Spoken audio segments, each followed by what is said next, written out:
This is the Literary License Podcast with your hosts, Vicky Ray, John Wilson, and Keith Shorgo. Discussing book to screen and everything in between. Coming at you from the UK and USA. They keep it real. If there is someone like me in the world, and I am at one end of the spectrum, couldn't there be someone else, the opposite of me at the other end? Someone who doesn't get sick, who doesn't get hurt like the rest of us. And he probably doesn't even know it. The kind of person these stories are about. A person put here to protect the rest of us, to guard us.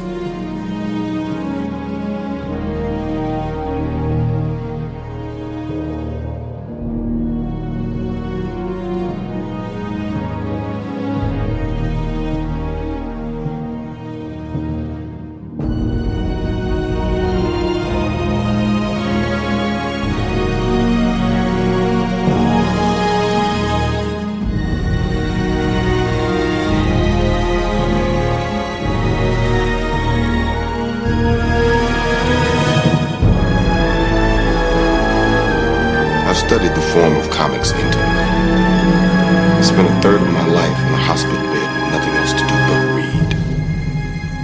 I believe comics are our last link to an ancient way of passing on history. The Egyptians drew on walls. Countries all over the world still pass on knowledge through pictorial forms. I believe comics are a form of history that someone, somewhere felt or experienced. Then, of course, those experiences and that history got chewed up in the commercial machine, got jazzed up, made titillating cartoon for the sale rack.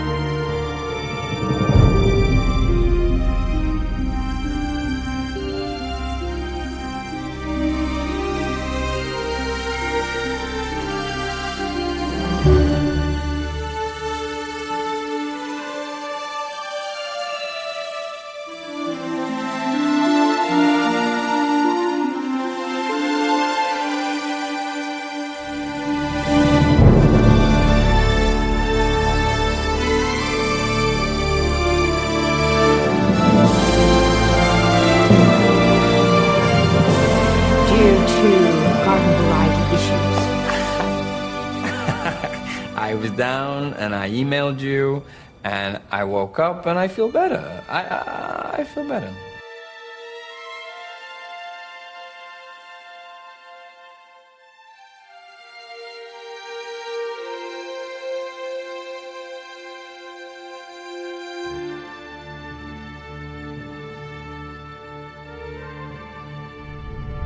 To sustain him.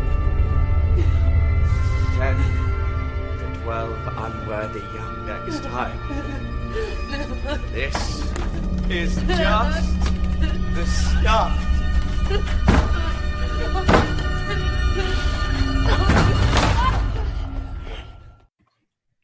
Hello, welcome to the Literary License Podcast, and today we'll be covering Unbreakable, the 2000 film written and directed by M Night Shyamalan, and his follow-up film, Split, which came out in 2016. So before we get started, let's sit there and discuss who's with us today. So we have Vicky Ray with us. Say hello, Vicky. Hi, guys. And John Wilson. Hey, folks. And before we get started, we like to sit there and tell each of our listeners what we've been up to. So, Vicky, what have you been up to within the past week? Not a whole lot. We just got back from upstate New York, as I told y'all before, and just trying to catch up on the house stuff and catch up on the podcast stuff and doing my shutter for our other podcast that we monitor, and just kind of chilling with the family. Not really exciting when it gets cold and rainy out here in Texas. Don't want to go out of the house, so I'm lazy this week. And what about yourself, John? What have you been up to? I finally caught up with Gotham because I was like a season behind. Holy crap, it's such a good show. I think the first few seasons are very mob centric, but then as they get into like the evolution of the villains, if you will. It's actually getting much better. So it's ending this season, so it's the last season. How many seasons? It's 5 now. Yeah, 5 seasons. Yeah, so it's ending. It's sort of like the story of. It's not really the story of Bruce Wayne. It's more the story of Detective Gordon and like how, the city is sort of like this PC city and how it just starts to fall to pieces, and how he as a cop is trying to maintain law and order without being corrupted, because it begins more like the mafia type thing where all these mobs are running Gotham, and how slowly but surely, beyond the mobs, there's all these other evolution of characters and villains that come. And so he needs something more than just the law to protect the city. And then you get also Bruce's story of him rising to the dark. Yeah. And myself, I've been watching a lot of documentaries. One's on Netflix. I highly suggest it, called July 20th. And that's basically about the real life massacre that happened in Norway with all the kids on the island. And it happened in, I think it was like 2000, around that time. Wow, I totally forgot about that. It's very good. The thing is, I didn't realize it was politically motivated, and it was act of terrorism against immigration of Muslims into Norway. That's what it was all about. So that was very interesting, and that's directed by Greengrass, who also does a lot of the new Bond films, and he also did United 93 as well. Right. And then I watched a 2-part documentary on the BBC called about Waco, Texas, with basically it had deals, interviews with all the survivors, the people who survived it, the people who were involved in it, and it's really, really well done. But I didn't realize how big of a shit show it really was, and how Waco, Texas. Yeah, it's definitely a shit show. Ask Janet Reno. Well, yeah, Janet Reno and Bill Clinton, and how they were all involved, and ATF. And then basically, it's very interesting. It's kind of looking back on it, and then how he thought he was the Messiah, he was the new Son of God, and they had all that infringed on it, and all his believers who survived still believe he was the Messiah. So it's kind of bizarre. Or a lot of really hated his guts because he was a child molester. So, well, I guess the people who still, but they tell you that. But the survivors that they had on here, they had all 9 survivors of it, and they all believed that he was the Messiah. They still do. And so, and then you see how the media twisted it, and how the government was twisting how the media reported on it, and so it was all very, very good. But and then other than that, I've been reading stuff for next month's podcast, and that's about it really. Living life, got back to lots of normal. books coming up. So, but you definitely got lots of books coming up. So life is just going on. Now we're in the depressing month of January, where either if you survive January, it's great, or you commit suicide. That's what tanning beds are for. Get in the tube of light. Tanning beds. Well, I mean, I here think I need more than a tanning bed at this point for the cold here. Jesus. It was cold when I was home. I was just freezing my ass off. I was going, okay, I want to come home. Why? Every time it's in the wintertime, it's 9 degrees. Then it's 1 below, and then with the wind chill, it's well, Keith, you know how bad it gets up there. Yeah. Well, in the UK, I mean, the sun comes up about 8 o'clock in the morning and goes down about 3 o'clock. So we're going to get that a little bit. I mean, so you're getting up and going to work and it's dark. You're coming home and it's dark and it's just cold. That does get depressing. Yeah. So, but I mean, we're doing better than Sweden. They get 24 hours. They're on their 24 hours of darkness at the moment. So. That was in Iceland when they had their 24 hours of sunshine. I was freaking out. I was wow, the sun really doesn't set here, Well, I was going to say, that's Alaska. I couldn't even imagine those days of endless sun or days of endless night. Forget that. 2 sets of shades in the hotels where you could just, pull them down, because how else are you going to get any sleep? I mean, it's a total brain fuck. It just is. Well, without those 24 hours of darkness, we would never have 30 days of 30 nights. So, hey. That's true. That is true. Well, that brings us on to our first film, which we're going to be covering, Unbreakable, which is a 2000 American superhero thriller film written, produced, and directed by M Night Shyamalan. I'm Is that how you say it? I'm Is it pretty sure Shyamalan? I'm massacring that name. Shyamalan. Shyamalan or Shyamalan? Okay. No, the thing about Shyamalan, he went through a really good period, and this is probably the last film of that good period before he actually clawed back his career again, thanks to the last two films he's come out there. But this is probably the last great film he did before he ended up doing the next film. We're doing a Split. He went through a really big lull there where he came out with quite a few little bummer stinger, like The Happening, Lady in the Water, The Last Lady in the Water Airbender. was kind of. So, and I think that why Unbreakable, probably hit home, and it's one of those films that actually ended up doing a lot better after it was released. There's one of those what we call a sleeper hit sort of thing.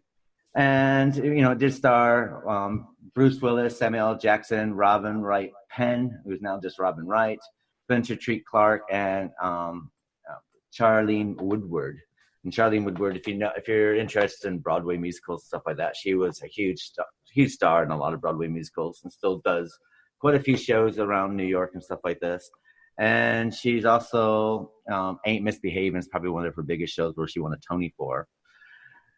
Now, another interesting thing about Unbreakable is a film done in 3-part story structure, which is very a comic book story structure, which you have the birth of the hero coming to terms with his newfound abilities, and then it always ends with the hero accepting his abilities and carrying his special skills forward. And that's your 3-tier of a comic book. And then what we basically hear is an origin story of a superhero. So, Vicky, is there anything you want to add about the film Unbreakable, about the making of, or anything about the situation itself before we actually get into the actual film itself? Well, actually, this is the first time I wasn't a big. Was it? I can't say his name. Most people okay, I can't say it. Well, the director. I wasn't really a big fan of his, really, because I think the first thing I ever saw of his was Lady in the Water. And I don't know, it wasn't that impressive to me. So when I saw that he was directing movies, I kind of stayed away from him. But when this came out, it's like, oh, God, I'm going to be watching this. But I actually got into it. I thought that the way they presented Bruce Willis as the struggling, superhero or trying to figure out if he was a superhero kind of thing. It did have a lot of positive reviews. It had critics actually praising its aesthetics and the performances, and I guess the score by James Newton Howard was well acclaimed for this. It has a major cult following, which I kind of assumed when you watch this, because when I watched this one, I was really kind of excited to watch the second one, and I'm looking forward to having to go see Glass, because now I really want to see it. So yeah, this is actually, I loved how they made it. It wasn't your typical superhero film, though. But I guess that might all change with Glass. What do you think, John? Yeah, I mean, I think that the ending to Split, when you realize it's tied together, because when I first saw Unbreakable, I didn't realize that it was like I wasn't getting into it, and then towards the end I was like, well, that's kind of a weak ending. And I remember watching it the first time, seeing it, going like, Unbreakable was okay. It was a great rise of the hero stories. It was a different take on that, right? But I wasn't spellbound by it. But then when I saw Split, and then it kind of ties that in, I was like, oh, and so rewatching it again, I catch things which we'll talk as we get into the movie. It makes me excited now to see how they're going to tie the two of them together, and if they're going to take it even further from there. Yeah, it did kind of make it a little more exciting at the end of Split to see Bruce Willis do that one little part. You know, where it's like, oh, it's going to make sense now. So yeah, but I didn't think it was a typical superhero film. I think basically what the production of it, basically, M Night, I'll call him M Night so that way we don't keep massacring his surname. M Night basically, he came up with this idea whilst he was filming The Sixth Sense with Bruce Willis. And I think that, he came up with this whole concept of the whole superhero film.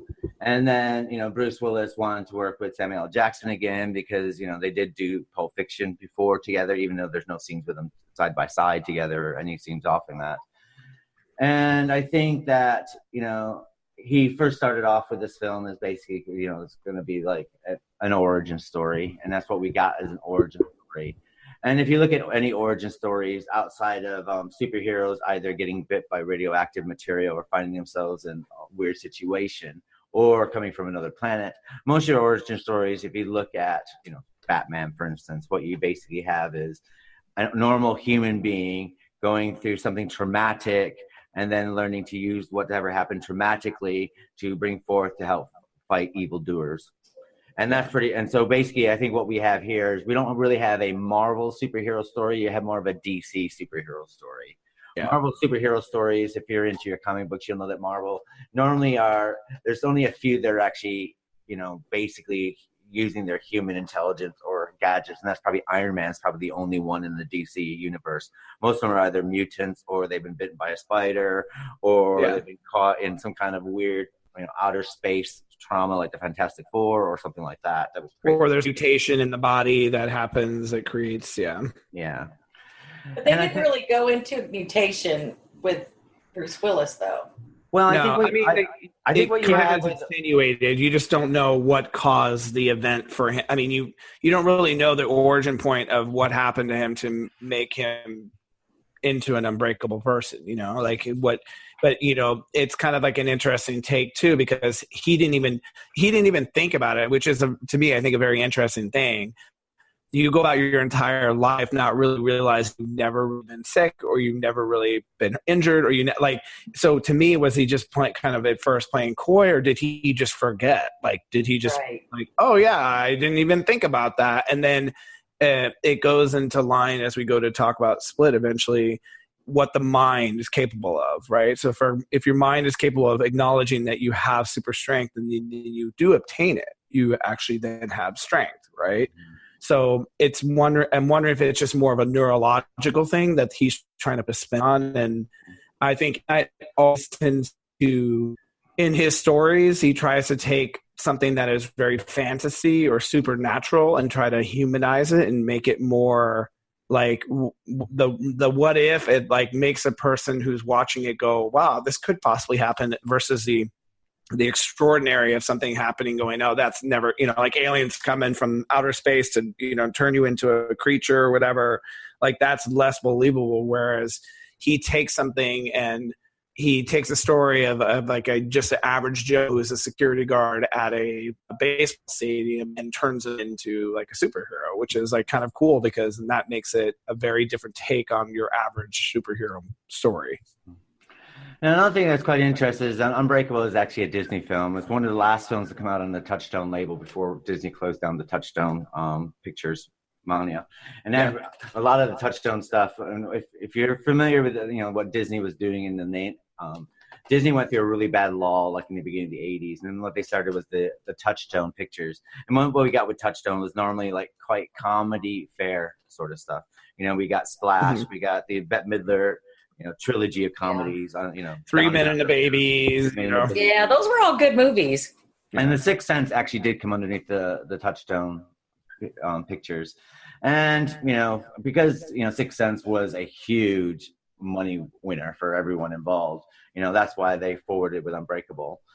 And, there's quite some interesting casting things. I mean, Julianne Moore was supposed to play Bruce Willis's wife in this, but because she decided to do Hannibal instead, went to Robin Wright, which she's probably regretting herself because we all know how Hannibal turned out. Yeah.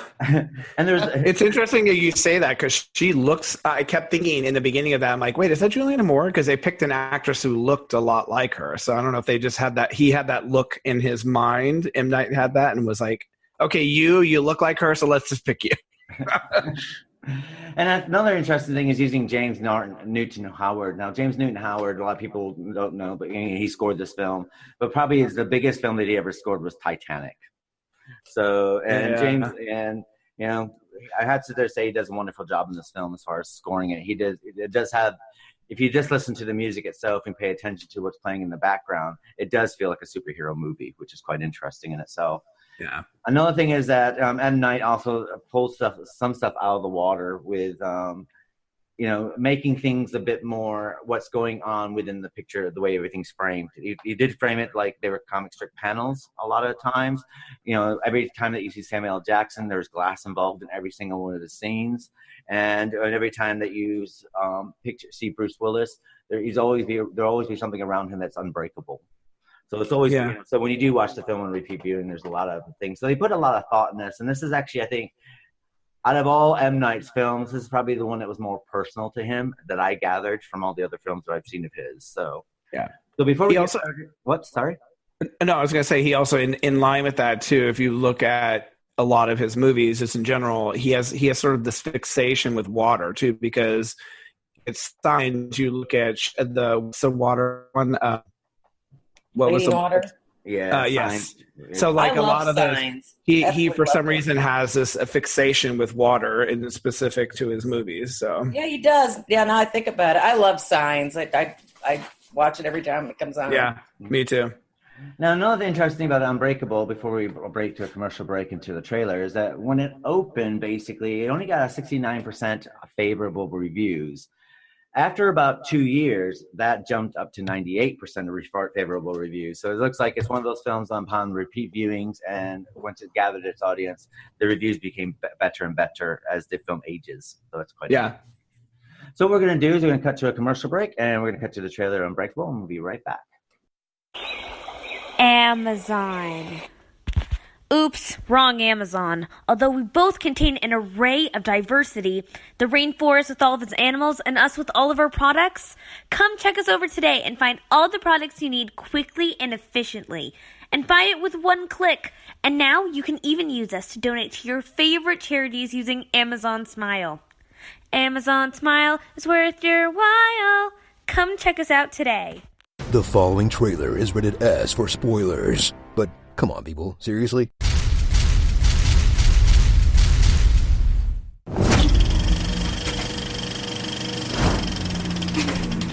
After his breakout hit, I see dead people. But before we had to break up with him, Bring me all your elderly! M. Night Shyamalan was still unbreakable. You liked Split, and after someone explained why Bruce Willis was in it, you keep meaning to check out Unbreakable, the atmospheric thinking man's comic book film that M. Night kept insisting would be a trilogy. Then that kept not happening, which in hindsight was a really good thing, because he had a lot of crap to get out of his system first. Plan on murdering me in my sleep? What? No. Worth it? Bruce Willis shines as David Dunn, a detached middle-aged man who doesn't take full advantage of his talents and just kind of mopes around even though he's got it all, a.k.a. Bruce Willis. Oh, yeah. Watch as his dreary life is turned upside down by Elijah Price, a fragile obsessive who insists that everyone likes comics the same way that he does. This is an art gallery, my friend. And this is a piece of art. And who's prone to angry, violent outbursts, a.k.a. modern-day comics fans. Together, they'll shake up David's midlife crisis by discovering he has the power to lift any weight, lick any toilet seat, You don't get sick.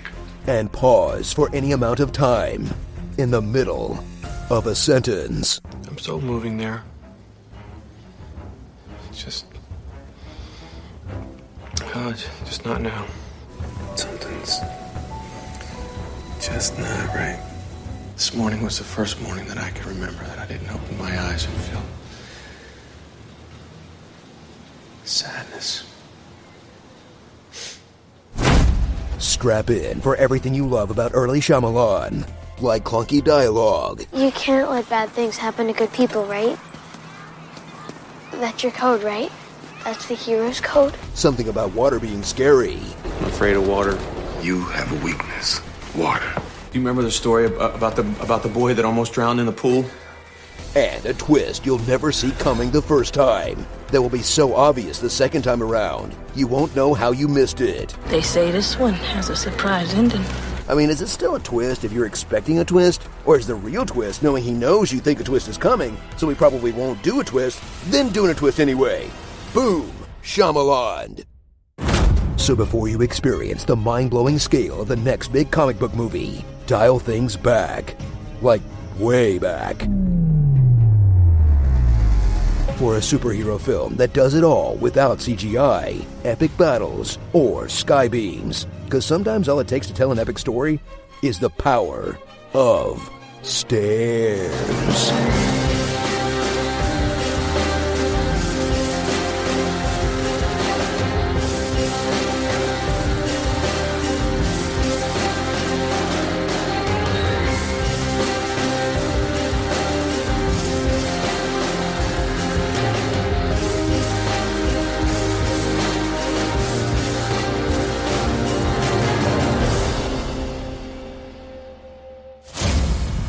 Starring Cy Hard, Haley Joel Osment, Brakeman and Robin.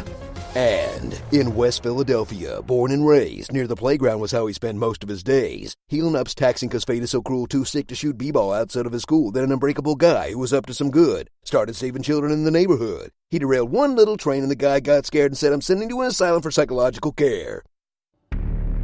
Man of Feels. You better not be jacking off to the Japanese comics, I swear to God. It is called hentai, and it is art. Good day, sir. Okay, Bradley, tell the class about your holidays. Yeah, it was really good. My dad built us a new kitchen. It's got wooden bench tops and some stupid self-closing drawers. There was a dishwasher that was a real and even a breakfast bar. Mum thought Dad was a massive. Get a kitchen installed without teaching your kids new words. Visit ikea.com.au. We can plan, deliver, and install the whole thing for you. Welcome back. So, John, what are your thoughts about Unbreakable? It's funny because when I saw it when it actually came out in 2000. Like I said, I was sort of underwhelmed by it. I didn't get the ending in the sense that I was like, well, that's it. Like I kind of wanted more from it. And, obviously, as we always say, there's spoilers here. So we'll be talking about both movies and spoiling a lot for them. So watch the movies before you listen. But it was made for $75 million and then it made $248 million. So it did obviously was the success, but as Keith had mentioned that it was it had to build momentum. So after a few viewings, I actually learned to appreciate it more, and I was catching things in it that now in hindsight make more sense and also make sense to the other movie, and it'd be interesting to see how it even ties into the third one. But definitely love Bruce Willis's character because again, it was one of these where he was a little bit of a slime ball in the kind of beginning because he's obviously on a train and he's trying to pick up on a woman. Yeah, he like takes his ring off. He's like, "Hey, I'm gonna see if I can get some here." Put his wedding ring back on. He put his wedding ring back on. Just like, oh snap! Which is usually it's a very different take on like a superhero because you start out going, "Oh, this guy's not. He's not like a good guy," or whatever. You just kind of that's like a first impression, I guess. But then you realize he is a good guy, and he, then you see like his sort of broken marriage and. You don't really understand what's going on there, but that it's just in turmoil. And I just thought that was an interesting, your first take of the would-be hero is like a really negative one, and then it kind of goes from there, Right. I think it is one of those films that gets better and better with repeat viewings because I think that you start seeing a lot more with, the film Unbreakable itself. I do agree that when, the first time you do see it, but now, this is probably about the 9th or 10th time I've seen this film actually. And, now when he takes his wedding ring off, I do know that he's in a failed marriage. And I do understand how miserable his wife is. And, and his life is, he's a very much depressed state. I think that for me, when he takes off his wedding ring, it looked to me like how he's going to close down the old life to start a new life because he is planning to move to New York City to move away from it because but when you do see it, you're thinking, oh, you are a slime ball the first time you see it. Yeah. But now that it's repeat viewing, now I kind of watch it. It's like, okay, now I get it. Now I understand why he did that and why he's going forward. Yeah, and you also know the context too because you see that they're sleeping in different rooms and so like you said, he is literally like. Okay, so I'm going to get this job in New York and, if I get this job, then I guess I'm leaving this life behind and now I'm starting something new. So why not start now? And you don't know how long that also has been going on between him and his wife. It's been, if it's months or years that this has been happening. So Well, you know that so whatever's going on between them is quite fundamental and quite riveting to a simple fact is like, he survives the crash and she doesn't even give him a hug. She won't even hold his hand. So you know that there's, a lot of friction. When we don't know the reasons for these frictions that are going on. I don't think we ever do realize what the frictions are in the wedding marriage or how it got to this level. I was going to ask you that because I didn't know if it was because of the car crash when they were teenagers and he sort of left behind football that he blamed her and maybe that blame from that.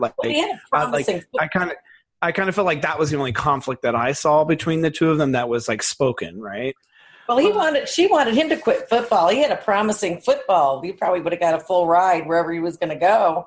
No, but he said he got injured, right? Didn't he say he got injured because of the car accident? In essence, but she won't even let the kid play football. Yeah, I mean, the thing is, kid that pulls a gun on his father and wants to make sure the bullets bounce off his chest. Yeah, I mean, I think that anytime, holy shit. we do know that their marriage was for 12 years. We know that they were together a year before they actually got married. So we do know that history there. I also think that maybe it's just the regular wear and tear of a marriage, especially if one party's giving up everything to make the other one happy. That what ended up happening, maybe Bruce Willis's character doesn't end up being that happy. So maybe he's quite depressing to live around because of all these changes, because he does love her so much. Yeah. And I mean, he is going out with someone who has quite strong views on everything as well. I mean, Bruce Willis may be the man in the family, but it seems like the wife is wearing the trousers. So the fact that's like, oh, don't tell your mom this, don't tell your mom that, and even when even the finances, right? Like the finances and things, and that when the teacher's talking to him, he goes, oh yeah, my wife takes care of that. Like he's sort of separate from all that, like the responsibility of that. And if he's been, not to use a sexist term, but if he's been demand of his duties, and then she stepped up and she's actually the caretaker and the provider and everything like this, and he's been diminished in his role as father and man of the family and head of the household. Maybe it's long-term sickness that caused the breakup, because I mean it does seem like he doesn't seem very much involved in the family life at all, and it seems but at the same time it doesn't look like the wife lets him be that.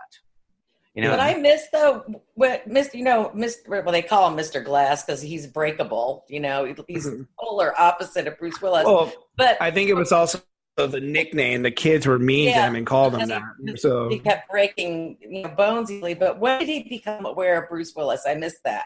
Okay, basically what you have in the train wreck. No, this is where it all comes together at the end. Basically, what he was doing is because he believed that in the universe of man and of nature, you have complete opposites. Saying like you have the complete left and you have the complete right, and then you have everyone. And main of society is somewhere in the middle of everything. Yeah. Right. So basically, what he has, because he's unbreakable and because of the disease that he suffers from, that he is on the far left of the spectrum here. So he assumed that there must be someone who's unbreakable, who's on the very far right.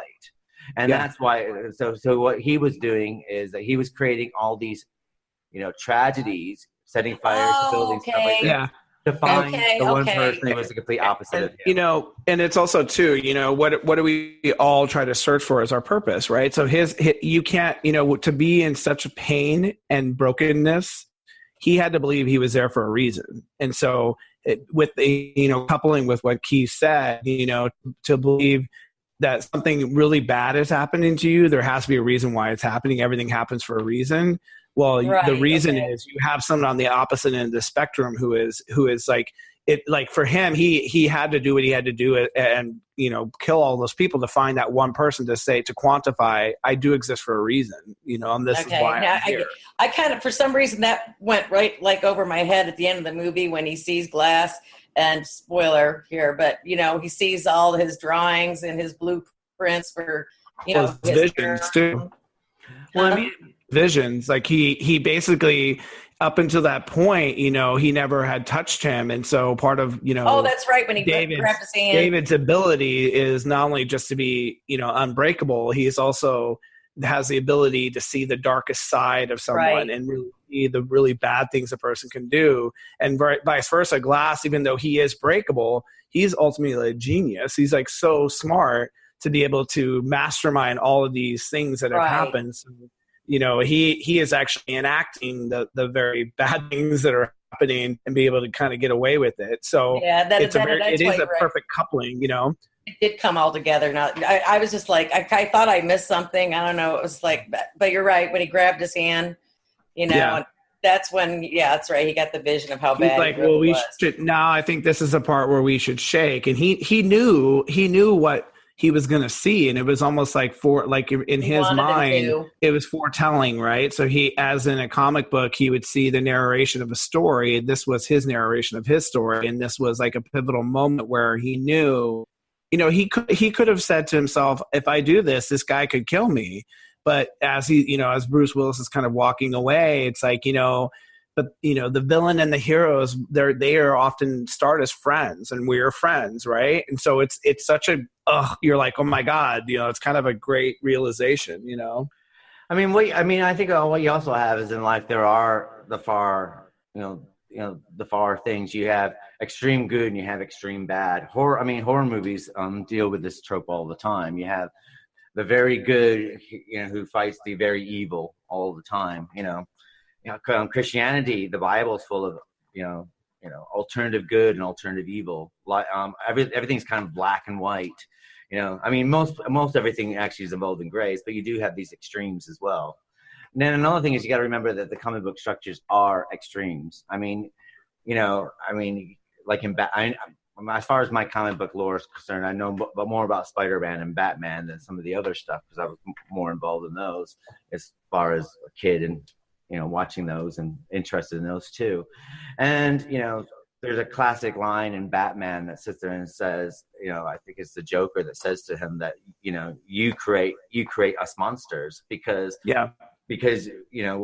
for as good as you become, the more freakish you become as a freaky good, we need to be the most freaky evil, and that's what you have. And you do get it. You do get in Marvel, whether you're looking, even when you're looking at your mutants and X-Men, you have your very good X-Men, and although they're all very troubled, and all your heroes are always very troubled, on the flip side, you don't really have a lot of troubled villains. Your villains are just evil. That's all they are, just evil. Yeah, there's not a lot of trouble going on there. But then it's very rare that you get a very in-depth, super evil villain story. Origin story, which is when we go into Split is pretty much what it is. That it is, and a super villain origin story. That's what Split is. I feel like, well, we'll get into Split because I feel like with Glass, I don't think it was ever about being a villain. I think it was more about finding the reason why he exists. And now that he knows why he exists, he very much can sit with that. And I think in the trailer for Glass, it kind of says he's been in, I think, the penitentiary for 15 years. That's 15 years to think about, well, what next, right? I killed all these people and I kind of didn't have a problem with that because now I know what my purpose is, but what do I do with my purpose, right? So what is now my lead? And most villains, it's not really even a necessary, it's power and control, right? To be able to have control over your destiny, no matter what you have to do to have it, right?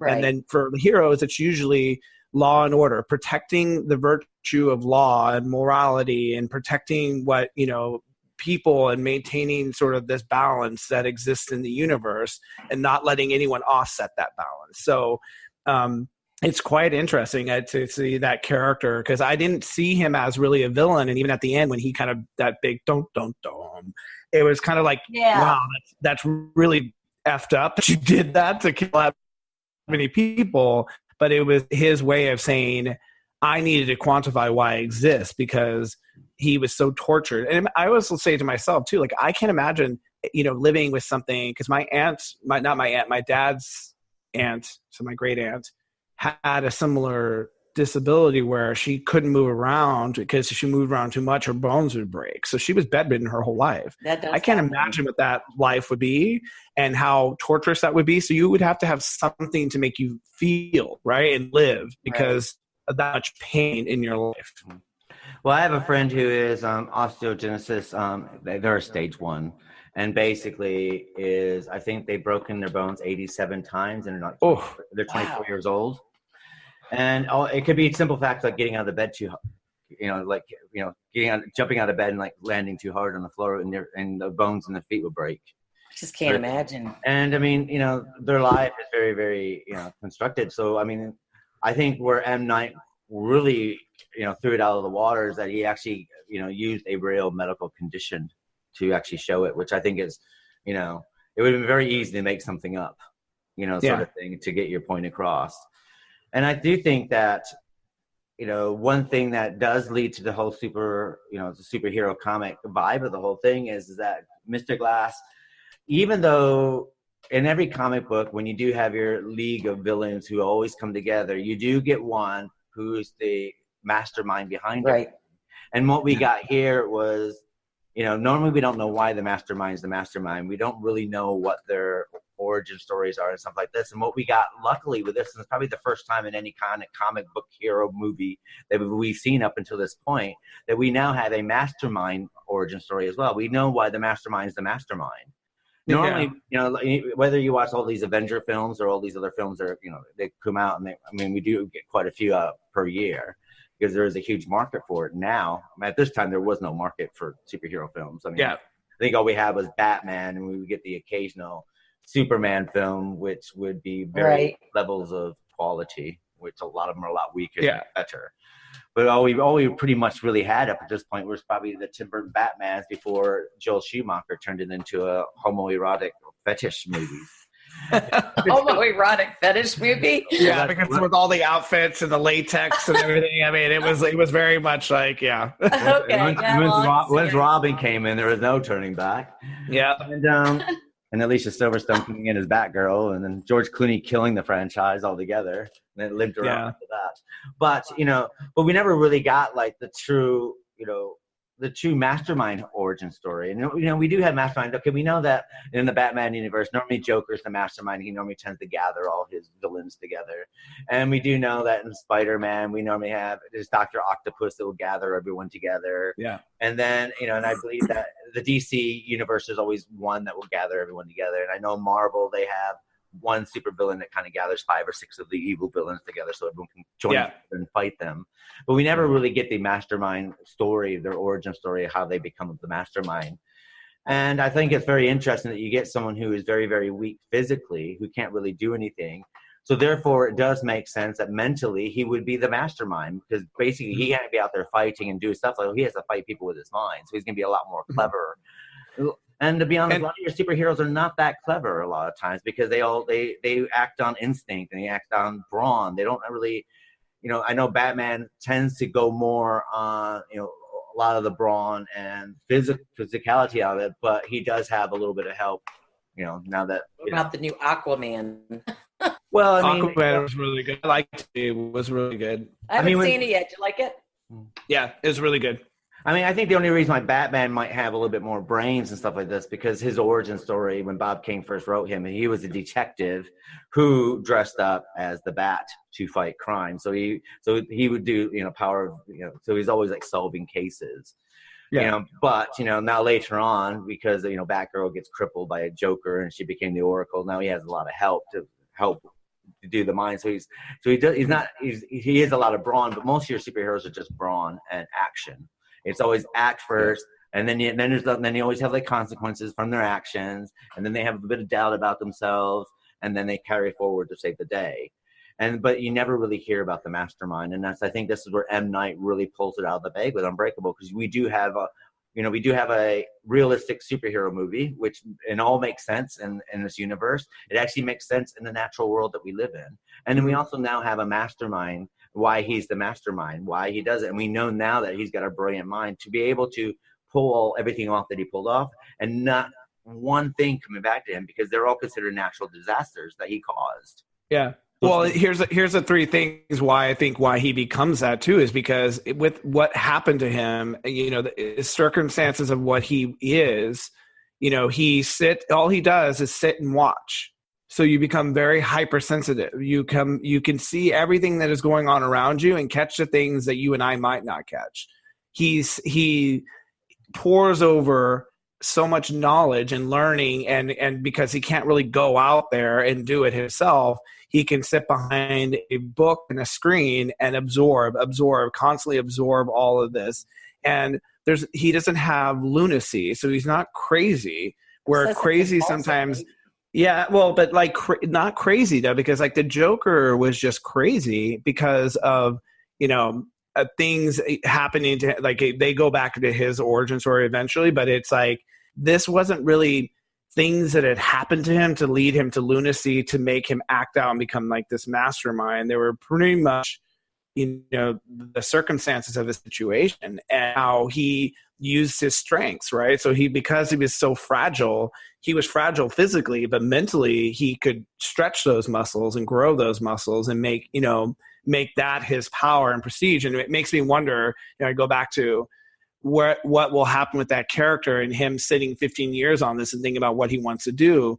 Now, does he want to extract, Bruce Willis's unbreakableness and would make it his own so that way he can be the strongest villain, right? Is that going to be his goal and his mission? Or is it going to be, I'm fine with what I am, but now I'm going to, go out and collect people like me and, take the breakable people, and make them my squad and they'll be my protection. So I won't need that, So I'm just curious about what they're going to evolution. Well, he ended up in a psychiatric hospital for the criminally insane. So I assume, in the third part of this trilogy, he's probably going to get out somehow in 15 years or something. I mean, if we're gonna, I guess if I was watching the trailer, I imagine what's happened is that all three of them get moved to some kind of psychiatric training together, so they can, because the person who's dealing with them doesn't believe their stories and thinks that it's all in their heads, right? What roles they play within their comic book lore. But as far as Mr. Glass is concerned, but you also have to remember to add from what John was just saying is that. We have a boy who couldn't go outside. I mean, he was born. He had how many bones in his body was broken when he was born? It's like, did you drop this baby? And then when we do see him, he's about between 10 and 12 years old, and he doesn't go outside anymore. He's got a broken arm. He sits in front of the television outside, and his mom goes, here, there's a present for you, but you have to go outside and get it. And it's basically his first chance to actually get involved in anything was comic books. Is the whole thing of getting into the comic books. And I have to sit there and say, whenever you do read comic books or see comic book films, but comic books are a bit better at this than, comic book movies don't really get you involved too much in the villain sort of thing. But what you do get is the villains are always fantastic. You always have these fantastic villains. If you didn't have fantastic villains, Joker wouldn't have been around for the last 60 years. Catwoman wouldn't have been around for the last 50 years, and right. And that's not even, that's just that's just the tip of the Facebook. Joker gets killed off, and his ghost is still haunting Batman after all these years. And if you ever look, it's like, and the villains, which are fantastic in their own right, because even though they might, the superhero might save the day, the villain has gotten so far in their head that the superhero will never overcome the supervillain ever. Yeah. And it also goes back to, again, the superheroes always have to be morally sound. So, you can't just go offshoot and kill someone. Some heroes do, and they call themselves still heroes, but they become almost the anti-hero, right? Because I'm going to do what no one else has the courage to do, and I'm just going to kill this bad person. But then now you're morally, not sound as a person because you're kind of now turning into the story. So, yeah. I mean, if you look at, I have to say, if you're going to really get into superheroes, I think the movies are fine. But if you get more into the animated series of anything, whether it's the X-Men, Spider-Man, so on and so forth, these kind of threads and these kind of stories actually make a bit more sense, and they actually bring the human suffering on the core, because most of your heroes won't kill people, but your villains kill people. They kill people left, right, center.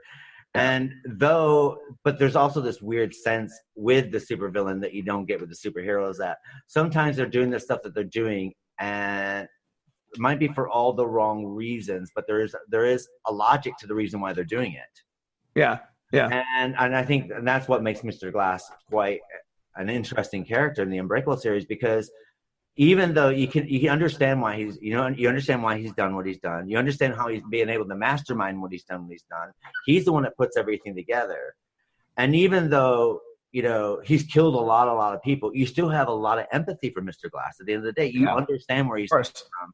And, and he's sometimes wondering, like, if my life would basically suffer from this disease. Now, he's a stage 1, and God forbid what a stage 4 is like. Because I've never actually seen a stage 4. Chances are they don't live past. It's got to be like stage 4. You probably have to be strapped down where you can't even move, because even if you make the slightest movement, you'll probably break something. So, well, after I did ask some of the doctors where I work, and they said they never seen a stage 4. But the case studies that they heard, stage 4s are lucky they live past 6 months.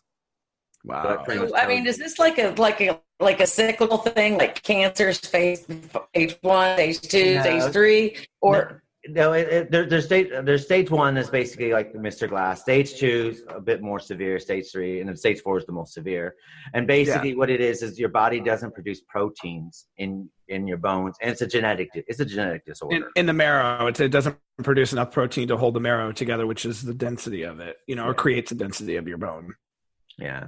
And so what we, so I think that, as far as Mr. Glass is concerned, I just think that, I think that M. Night really pulled out of the bag. And I do think that Unbreakable, for me, is one of M. Night's greatest films. I think it's better. I think it holds together a lot better than Sixth Sense. It holds together better than Signs, because a lot of his films that on repeat viewing, there's a lot of holes. I mean, this is like the con, the stuff against M. Night here. M. Night, even though his films can be interesting, there are a lot of faults with his films on repeat viewing.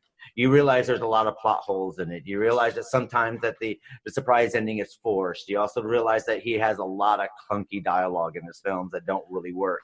And if you're a good actor, sometimes that the acting can overcome some of the clunky dialogue. He does have this habit of sticking himself in his own films, and the poor man can't act. I mean, he's like the Quentin Tarantino. But in this, at least he was a drug dealer in this one. So yeah, but he was an unconvincing drug dealer. That's the thing. You even have more lines. You're looking at him like you look like, and he should have been the guy in the coat that had the gun or whatever. He should have been that guy, because he didn't have to say anything. He just kind of ran away, and have been like, oh.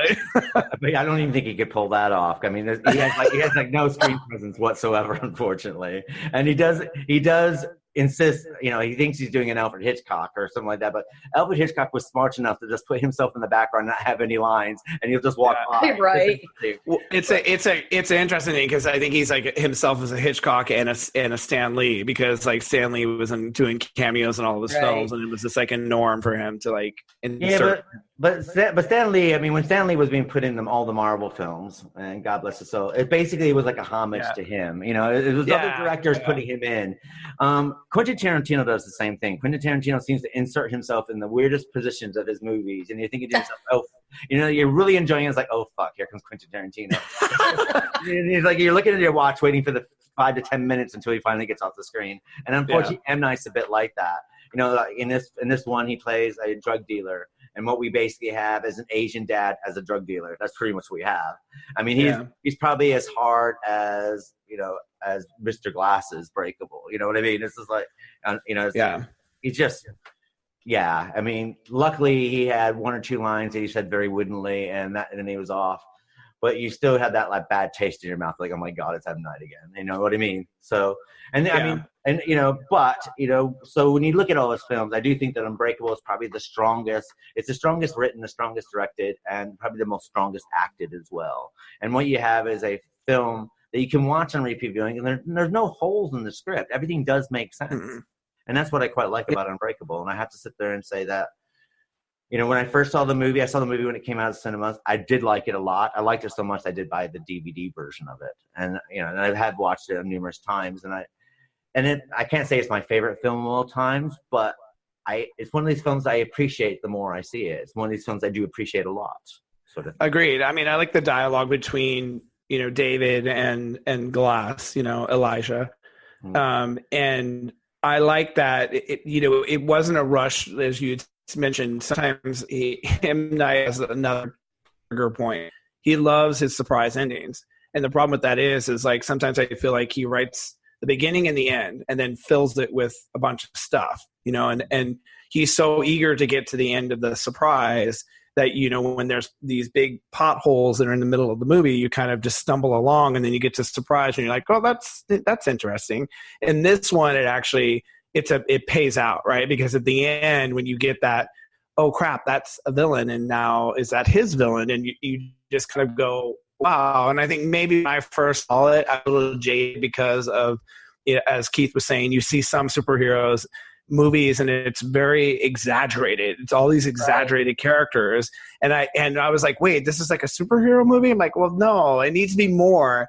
Now having it's like tasting a fine glass of wine. You can either get the box of wine or you can get a really good bottle of Merlot. This is a Merlot. It's like it's got its really great points. David's a very interesting character. I think he was one of the most confusing characters to me, because I couldn't understand whether or not he knew or he was just like something kept him from figuring it out, because it felt like he was learning along the way.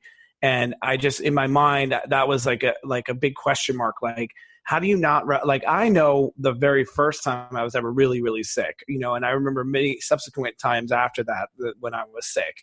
How do you not remember ever not being sick and then, or never having something happen where you break something or cut something? Like, so was he just kind of plain stupid, or was he just, oh, I didn't think about it. Oh, I never would have, I never really thought about it. Because that was, to me, the only character that I wish he had known and just said, okay, I'm keeping this big secret, and I just didn't really want anyone to know. Well, I think playing devil's advocate here with that, I was thinking that through as well. But I also thought that maybe if something happens and you're never sick, maybe you never think about being sick. So maybe it's not on your mind.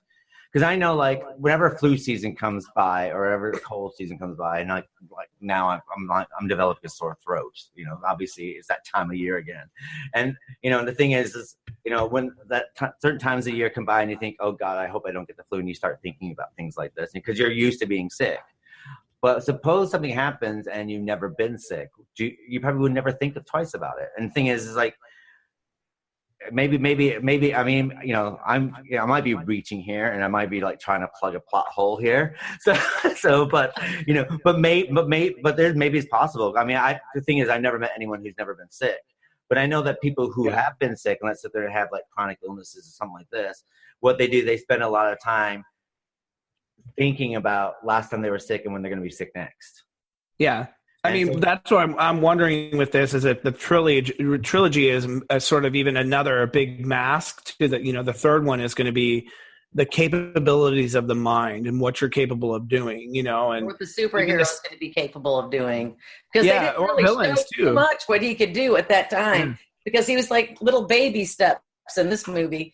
I think because his mind kept stopping from growing, and when his son put the weights on, he was like, "What did you just do?" Had he known, he probably been like, oh, I can't lift this weight, but his son deliberately didn't tell him for that reason. And the same thing, like, you look at when he has that car accident, he's clearly thrown from the car because he's way over here. And then he comes back to the car to save his girlfriend. His will, like, as you say, as a mother, if your child is trapped or your pet is trapped in a car, the brute strength that you have mentally, that it just somehow you have the surge, is a Trojan horse of this trilogy. What the mind is capable of doing if we surpass it, like if we're capable of looking beyond it's impossible for me to do this. Well, guess what? It's possible for you to do anything if you unlock your mind. I have to sit there and say that, another thing is, if I'm going to put it to my own personal experience, I've been in a car crash before, right? I flipped the car over on the thingy and I had to get the person out. And the thing is, I didn't get hurt or anything like that, nothing like that. And the person with me didn't get hurt. We're just upside down with fuel coming out of the gas tank. And no, the car didn't blow up in a great big Hollywood secret stunt either. But I did kick out the windscreen, and I got June out of the car, and I got out of the car, and I handled everything very, very well until afterwards, and I tend to fall apart after. I'm quite good during a stressful situation. It's after the stressful situation's over with that I tend to fall apart a little bit. Yeah. And I had to sit there and say that in my mind, once I got June out and stuff like this, when I replay that thing, I never replay how come I didn't get hurt or anything like that. I always replay the simple fact, like, the accident itself and how I could have avoided the car tipping over to the way it hit. Mm-hmm. That's what I replay. I never replay the simple like, oh, I didn't get hurt. Why didn't I get hurt? Or why didn't June get hurt? Or this sort of thing. And you do replay it. So maybe, to give a little credence maybe to this is, even though Bruce Willis got thrown from the car and didn't get hurt, I imagine that he probably was thinking about, if he was he was obviously the driver of the car. He was the cause of the accident, because if you're the driver, you are the cause. And maybe that's how his thought process went. Of course, I could be thinking a bit too deep into the situation. So that's why, because I thought to myself, like, because when I was actually watching the film again, and watching these films for the podcast, you tend to dissect things a little bit more than what you would normally do. And, I did think that there's like, well, how come we didn't think twice about ever getting hurt? And then I thought to myself, like, in my situation I just explained, I never once questioned why I didn't get hurt. I should have gotten hurt. I mean, I flipped the car twice. I should have got hurt, but I never really. You're lucky. Yeah, lucky. Well, I mean, it's you. So. You talk about accidents and stuff. One of the things that I remember having to take, if you've ever gotten a ticket and you want to remove your ticket, you have to go to freaking driver's school, whatever. And one of the things that the teacher was telling you, was telling me or the class was that, people who are drunk drivers typically don't get injured because they're so relaxed. It's the people who get injured the most are the people that, when an accident's happening and you try to brace for impact, it's the bracing for the impact that actually kills people, because you're stopping the motion of the internal organs hitting your body, hitting a surface. So there's like 3 impacts actually. So you're literally trying to protect that, and that's what ultimately ends up killing a lot of people. And so it's a very interesting thing that if you're at a calm state, how much your body can actually protect itself. Well, your body goes as frigid as Hillary Clinton on a date, so. If it's male or female. But I do think we need to point out with Unbreakable that there are some faults with the film itself. And what I've said about M Night's films, a lot of the faults that M Night does in his films are very much presented. We do have some clunky dialogue, like the part with the son is aiming a gun at his father. That's very clunky dialogue. Very clunky. That was extremely clunky. It was almost like out of place in the movie too. It didn't feel like it had a place in the movie. And there's also some other clunky bits in there. It's like what we were saying about the weightlifting, and his son's putting these weights on there. Now his son's not very big, and the thing is, the weights that he's adding, and Bruce Willis doesn't hear like the endless weights being put onto the thingy, because I mean when you put weights on a thing, they make a lot of noise. It's just like clang, clang, clang, clang, clang. Yeah. So, but even still, like you said, he's not that big of a kid. So is he like literally forklifting these things on? Because how do you pick up like a 30 pound, 45 pound, weight? Well, I know personally, whenever, when I used to lift weights, I mean, I used to have to pick up with one hand, like, and I'd put them on, and sort of thing. You're what they call a lunker at Planet Fitness. You always got those guys that sound like they're giving, I don't know if they're just going to the bathroom really loud or what, but they're just, we're giving birth to our muscles. We're giving birth to our muscles. I know, but I mean, they make so much noise. We're shredding it, man. We're shredding it. No, and then they slam the weights down. And I mean, this is even funnier though, because I laugh. I even take video of it and I email it to my daughter, because there's one guy, and I hope he doesn't listen to our podcast. He's probably he'll sit there, and I guess this is something they do, but he's sitting there, looking at himself in the mirror, and then he's like, kissing his biceps, and then he's like throwing kisses at himself in the mirror, and I'm just really almost crapping my pants, trying so hard not to laugh. And I don't know if it's just the genre of what they do, but don't kiss your biceps in front of me. His villain name will be the Narcissist. The Narcissist. Yeah. Is he one of these ones that are like the really big muscles? Yes, he's like Muscle Beach, I mean, he's a good-looking guy. He does stuff all the time. Just like cut out the muscle kissing. And I think that's why I like about David's character is he's not that. Like, he's such an average dude. Like, he's just like some average Joe who just happens to realize, I kind of have these abilities. Yeah. And I think I guess the thing too, forgive the whole sick thing, the whole broken thing.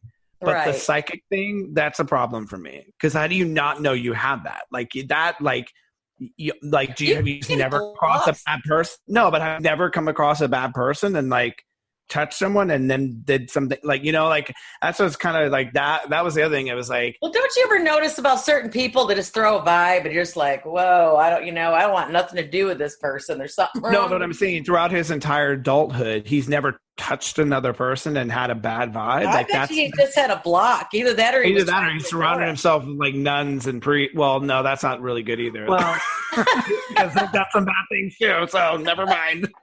Then again, if we want to put this in realistic terms, a lot of times everyone has the ability that when they shake hands with someone, make eye contact with them, so they can read someone. Everyone has that ability. Everyone can do it. Yeah.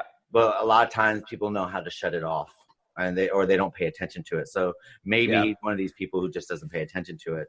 Though, and then once he realizes that, he does have the ability, he was able to, maybe he was able to fine tune it as the movie went on, because it seemed to get more fine. Or is it as he's flexing his muscles, he's flexing his brain muscles as well, and so then that's activated because he's like he does mention he's like I have intuition, like he has a strong intuition to things, so he does mention there is something there, and maybe that's his power growing, like his power, like it'll be interesting to see again 15 years from Unbreakable how that character used, because you realize he does go out and use his muscles after that, like he is going to be a protector. How he's even evolved, like what he's going to be like, it seems like in the trailer of Glass that they know what his weakness is, because with the water, because they put water in his cage, in his not cage but his room. What is that, like his kryptonite? So I didn't understand the water. So he almost drowned in a pool. And then he almost drowned in that other pool when he got thrown off the ledge or whatever. So water's kryptonite to him. Well, that's what Glass had told him. He said, so that, he figured it out, because when he said, well, that's not true, I almost died when I was in water. And he goes, he put two and two together. Well, that happened. So then therefore that's your kryptonite. Every superhero has one thing. One Achilles Bruce Wayne's his parents to death. Superman is kryptonite. Not quite sure what Wonder Woman's is. Maybe it's a training bra. I'm not quite sure. But Wonder Woman is perfect. She has no weekness. Linda Carter is still a good-looking woman. I don't care. All aside, I'm not sure. Most of those heroes that are super way beyond superpower, type of thing, their weakness is humans, right? Like you can use other people to be like, I'll kill this human. Okay, that's right. Well, that was like Spider-Man. Because Spider-Man always had to worry about, his girlfriend. So, his identity. Your identity becomes your weakness. That too. Because you have to have a different persona to protect the people that you love, and so if that persona is ever compromised, then it affects everyone else. So. Sometimes I think a super weakness can get in the way of a superhero. Like the reason why I'm not enthralled with Superman, because it's kryptonite. Every single storyline is like kryptonite. Oh, gotta get Superman. Let's get some kryptonite. And you're thinking like, if you're Superman, well, it's Lois Lane and Jimmy and everybody he loves as well. So remember he was trying to catch the atomic missile before it got to her mother area of the world. But it's that whole kryptonite sort of thing. And I just think that. With Superman, I always wondered to myself, is like, why don't you just get Lois Lane or a bunch of your friends together and just get rid of all the kryptonite in the world, and then everything would be fine? But it's always somebody's always got a chunk. Yeah. Well, there has to be a vulnerable, like a physicality, vulnerability to him, because quite literally the guy can do anything. So you need to have something that makes him vulnerable, because then how do you compensate? Well, I can God complex, right? So something has to bring him back down to humans, and that's the thing, I guess, the driver. I mean, like the death of somebody close to him to bring him back to his human qualities. But that's why I always had a problem with Superman, basically, because it's like, because there's always that one thing, and so it's that one specific, because he is better than better, and he's the best of the best, and he only has that one weakness, and that's where I much prefer my superheroes to have multiple weaknesses, or whether they're human emotions or past or something like that, which I think it makes it a lot more interesting, especially with stories. I mean, mine are always like the ones who overcome insurmountable odds and become the hero, right? And like, yeah. you know, like an Arrow, because the Arrow is like a playboy who, you know, rich playboy who gets shipwrecked type of thing and ends up like learning to become a vigilante to kind of amend for his father's misfortune and things that he's done and try to fix that. So I think like that's a very interesting character too. On the other hand, though, they did kind of praise him for the camera angles and whatnot. You know, when you're saying that he has holes or whatever here and there, because he made it look like a comic book, kind of sort of with the angles that the cinematography was done. That's true. It was very interesting that Mr. Glass, for instance, is always wearing purple somewhere. Mm-hmm. You know, which is a very comic book color for your villain. Joker wears purple. Yeah, he always wore his cape, his green capey thing too. So that was like really interesting. Green was Bruce Willis's color, because even at the stadium, his jacket was like a green jacket. So his color. True. I mean, but an interesting fact about this also is that this wasn't a part of a trilogy to begin with. This was a standalone film. There was no plans for future installments when this film was made. There was nothing. In fact, in December 2000, M. Night denied rumors that he wrote Unbreakable as the first installment of a trilogy. It's only when he got back together with Samuel L. Jackson, they met each other, and in September 2008, 8 years after the fact, that there was talk that maybe he would do a sequel. And then, of course, it took another 8 years before we get to our next film. So it's quite interesting that this is a standalone film. And so I think that's the reason why that stands alone. I think that's probably the reason why it worked, because I think that maybe if it was written as a trilogy, maybe we wouldn't have a full story. Maybe there would have been a lot of loose threads. I think, I could tie this up in the second one, or I could tie this up. Yeah. In the one. Right. Yeah. It's a bit like whether you watch, Star Wars or even horror films, first Friday the 13th, first Nightmare on Elm Street and stuff like that. They're complete films. The first installments are. And then once you start to realize, we can make money on this, we can start making more and more installments. Then what you do is you kind of get these films that one day we'll get to the reason why sort of thing, and they carry on and on and on. Jason in Outer Space or Jason in Hell. I just watched them for shits and giggles because I was just like, oh my God. Don't you did lie down. Jason X. I love Jason X. I saw that at movie theaters. Jason X. I was like dying when I was watching it. It's like, come on. I couldn't stop watching it. I consider Jason X less of a thriller than more of a sci-fi, because it's like, what if Jason was cryogenically frozen and then picked up, 100, 200 years later? Like, it's like Robo Jason. That was the funny part. No, he turns into the Borg. Like, oh my God. Well, the interesting thing about Jason X is actually written by a world-renowned comic book writer, Sean McFarlane, Nice. who wrote Spawn. He wrote the Spawn comic book series. I didn't know that. Yeah. So now when you think about it, Jason X works very much like a comic book, like a horror comic book. It does. So what we'll do is, before we wind up Unbreakable and before we start our next film, Vicky, any final thoughts on Unbreakable? I was unexpectedly drawn into it. I really enjoyed it, and I was really excited to see Split. Now I'm looking forward to see Glass. So, if you're like a comic book buff kind of person and you're looking for, your basic Joe Blow who's actually a superhero and is trying to figure out the meaning of life, this is your movie. It's actually very well done. What about yourself, John?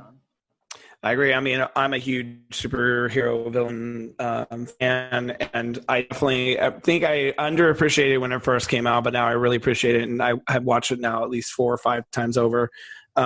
It's just got a unique take on the story, and there's a relatability of it, and you could see this actually happening in the real world, where when you read comic books or you watch superhero movies, there's a detachment of fantasy there that kind of alludes to something else. So definitely recommend it if you haven't seen it. Watch it. If you've seen it, watch it again and again. And myself with Unbreakable, I think it's probably the best superhero comic book movie that I've ever seen. My next one outside of that probably be Batman Begins, the Christopher Nolan film. I wasn't a big Tim Burton fan, but the reason why I would say that, because it is relatable. It's like all the storylines are drawn out, and you do follow this character's journey from point A to point B into the final conclusion, and even the superficial characters that you would normally find are very well drawn. Like Mr. Glass in a normal superhero film, he would just be there. But here we got a character that's a three-dimensional character, and the simple fact that even the boy is not annoying. Because a lot of times you put kids in these films, and they can be. I thought he was a little pain in the ass. I'm sorry. I was. I didn't find him annoying. I didn't find him. Yeah, I found him more likable as a character because he was also, in a way, you're clinging to each parent individually. Well, I understand that. I liked him until he pulled the gun on his father, just like.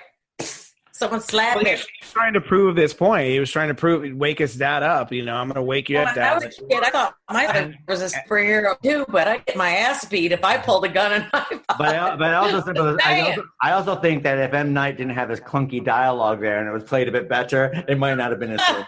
So I also think he could have removed the mom from the room. I think it could have been a personal scene between the dad. It's a good point. Well, I also think that if I was going to redo the film, maybe it might be worth getting rid of the mom altogether because I'm not quite sure why she's there. She really doesn't have too much of a point. Yeah, and maybe that's why Julianne Moore decided to do Hannibal because she's like, well, at least I'll get a lot more screen time. Who knows? Well, yeah. But Unbreakable, Unbreakable for me is probably, if you are into the superhero genre and you're looking for something that's a bit different or a comic book, even if you're looking for a human drama story that has, Right. And the thing is, I know that this was up for horror sci-fi awards, and I think it did get an award, didn't it? Yeah, but it's not a horror film. I mean, if you're looking for a horror film, this is not the place where you're going to find it. But if you're looking for a human interest thriller and something that keeps you very, very much involved, and something that, it keeps going and it keeps piquing your interest because it does reveal itself very, very slowly, and that's what I quite like about it. Yeah. So that brings us out to the sequel, which is The Split, which is a 2016 American psychological horror thriller film, which was written, produced, and directed by M. Night again. We won't say his name because I was not going to butcher it again. We can't. Any of us can't say his name. That's why we suck. But Shyamalan. I know how to say it. Say it, John. Say it. Shyamalan. It does star James McAvoy. Now, I don't know how many people know this, but James McAvoy was the original guy in Shameless in the UK. Shameless was a UK series before it became a US series on Showtime. And he was the eldest son. He played the eldest son part in Shameless. And James McAvoy, I think that as far as the American audience goes, he did do a film with Angelina Jolie called Wanted before that. Yeah, I've seen him in something else too. I've seen him in other movies. And it's driving me crazy. X-Men. He was in the X-Men movies too. Yeah, the X-Men, the reboots, the origins. That's right. Okay, when they went back in time. X-Men stands out more so with him because he had such a prominent part in that movie. And James McAvoy is one of those actors that tends to bounce back and forth between the UK and US. And of course, we also have Anya Taylor-Joy, who just came off from doing The Witch, getting wonderful reviews for that. So that's right. Where we get to see her. And Betty Buckley's career coming back for the dead, where she's actually now gone back into her horror roots again, which started out with Carrie as the gym teacher. Yeah. And then, of course, she plays the mom. Right. Okay. Now, I have an interesting story about Betty Buckley is that when she did Carrie, the musical on Broadway, the first incarnation before when it was a mess with Debbie Allen choreographing and Jean Anthony Ray in it. And Betty Buckley played the part of the mother. And she was in there with a girl named Lindsay Haley who played the part of Carrie. And Betty Buckley is a bit what we call a method actress. And at one point when they were rehearsing, there's a great big scene where she has to drag Carrie into the cellar. And when they were rehearsing the scene, in the middle of the scene, Betty Buckley hauls off and slaps Lindsay Haley across the face and says, "I don't believe you do it again." So, and Lindsay Haley goes out there with this great big handprint across her face. Another thing that Betty Buckley, which is quite interesting, is that how I say she's actually gone back to her horror roots, is that she's actually in the new season of Preacher. She plays the grandmother in Preacher, which is quite good to see her again. Nice. So she's starting to make a few more comebacks and stuff like that. Now, the funny thing about Split, it was considered a standalone sequel. So basically, it's a film that you can watch and very much enjoy without seeing Unbreakable. And if you did see Unbreakable, it does have that little twist at the end, which we will discuss later on, that kind of does give you that little bubbly kind of chills down your spine kind of thing. That yay, and you start clapping your hands in excitement and fan geek territory. Mm-hmm. Now, the trilogy of these films, which the new one's going to be Glass, which will be out on the 18th of January in the States and in the UK, and which we probably will be covering at the end of the month. We'll get back to you on that. But this is also known as the Eastrail 177 trilogy, which is quite interesting. Now, another interesting thing is this film was only made for $9 million, which is quite low for a film nowadays, and a film for this magnitude. And it would make $278 million worldwide. Another interesting thing is this is the film that brought M. Night's career back from the dead. He had a lot of bad films. And charge. Yeah.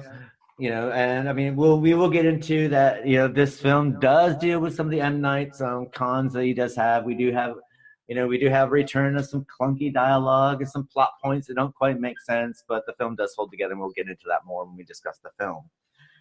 Is there anything you'd like to add, John, about the making of Split?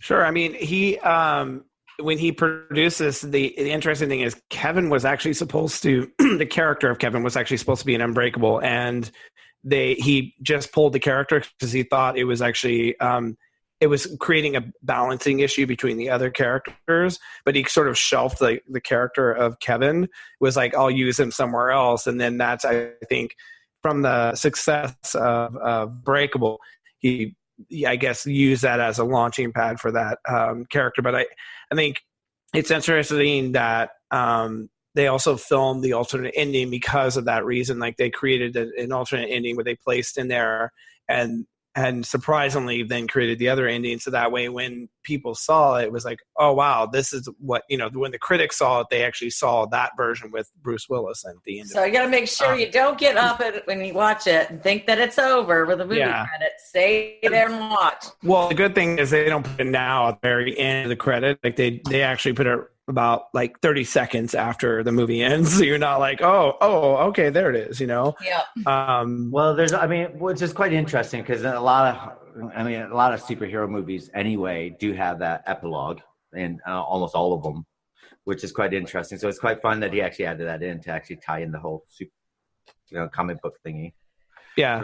But another thing is, I do think that if you go to the movie theaters, luckily the movie theaters nowadays know to keep the lights down until that epilogue plays. True. Not like when they first started doing it, and the lights will come up and all of a sudden everyone's walking out and all of a sudden the epilogue appears. You're like, what? Yeah.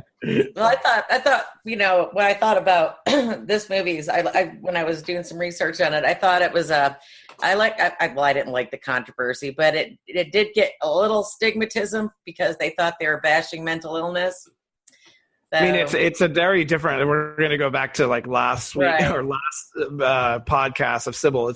It's sort of the anti-Sybil, if you will. It's like Sybil on steroids. It's like the anti of DID. It's like, where Sybil's like very morally sound because Sybil's very morally sound. This is like pretty much off the chart psycho. Identities are fighting for control over. I'm assuming it's Barry, right? Or is it Kevin? No, it is Kevin. Kevin. No, wait. Kevin. They're fighting for Kevin because Barry was the one who was in control. Barry was the Patricia and what was the other one? Patricia and what's his name? Quick. Patricia and I want to say Howard, but it's not Barry. Howard. Not Barry. Barry was the young boy. Oh shoot! I don't know. I thought it was Dennis. Dennis. There you go, Dennis. Yes. So Dennis and Patricia, with the help of Hedwig, were able to kind of take control and do their sinister thing. But it's more of like a fight or flight type of situation, right? But yes, very different take than what was Sybil, which was DID. People would probably feel the same way. Like you're like, great, all this trying not to vilify. Now we're vilified again. But just think, if you got DID, you can turn into like the Hulkster, and start kicking some serious booty. This is actually what I do like is that they do kind of use a lot of scientific facts to kind of talk about DID and not from a mental but a physicality but to the it, beast, right? though, like we'll get into it, but the one thing I didn't understand, and I hope you guys could probably shove me back into the light, is I didn't understand if this was supernatural or this was like a super hyped up, on serious, whatever. I think when we get to that point, crazy. I think we're going to be talking about suspension of belief there. Yeah. Suspension of belief there. Yeah. I think another interesting thing about this film is that James McAvoy wasn't the first choice, and he actually wasn't going to be playing this part. It was actually going to be Joaquin Phoenix. He would have done a good job too. I don't know. I think what we got with Joaquin Phoenix, I think he's an okay actor and stuff like this. I have nothing against him. But I don't think, thank God he was going mad at this period in his career. So therefore, it's like no one was using him for a while. And I do think, looking at it, I think James McAvoy is a lot more savory choice. Oh, he did a fantastic job. In the documentary on the DVD too, M. Night talks about the reason why he ended up going with McAvoy was that he had the ability to play almost like a childlike character and be able to like switch to something else. And he had such a range, and to be able to do it quickly and on demand type of thing, and like be able to switch between the physicalities of the characters. He just had that because of what he'd seen him do before. And so like the problem with Joaquin is like, I can't picture even being a child. Like if you look at actually McAvoy, he looks very childlike, but then he also plays like a very tough, type of character as well. So he has that, physicality, changeability. Well, I also think that with Joaquin, Joaquin. We'll go to his old name, River. River. He was Leaf Phoenix, wasn't he? That was his first name before he changed it. River Phoenix died. Phoenix died. Yeah. Before he found his his Native American heritage and became Joaquin. But I do think with James McAvoy, what you do is you have a RADA trained actor who's a theater actor, and RADA is the Royal Academy of Dramatic Arts, which is like one of the most prestigious acting schools you can go to, and this is where James McAvoy comes from. He's Scottish, and this is where he comes from. And I think that when you take stage actors versus movie actors, and I think that stage actors is all about performing things. Like if you see like Blood Brothers, for instance, whether you see on Broadway or stage production or West End, basically what you have in Blood Brothers is a Willie Russell musical, and basically everyone's an adult, but when the actors first come out, they're kids, they're boys, and then you watch them grow into their teenage years, but they're the same actors playing all these parts. And I think that maybe, and they kind of teach you all this. These are like acting classes sort of stuff, and maybe that's the reason why James McAvoy was able to forward this through and stuff like this. So what we're going to do is we're going to cut to a commercial break and then to have the new trailer for Split, and we'll be back after these messages. Hello? What's your favorite scary movie? I have a bunch of favorite movies. I watch them all on Shudder.com for only $4.99 a month. That's a scary low price. But if I had to pick a favorite, it'd probably be Scream. Oh. Yeah, it's the only streaming service that lets me watch hundreds of horror movies on demand. I'll be right back. Hello? Hello? Hello, are you gonna subscribe? Hello? Go to Shudder.com to subscribe. If you dare. The following trailer is rated S for spoilers.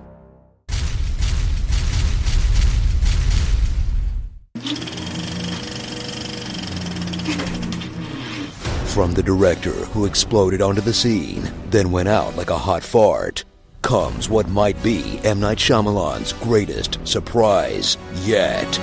He's actually kinda good again. I did not see this happening. What? No. Split.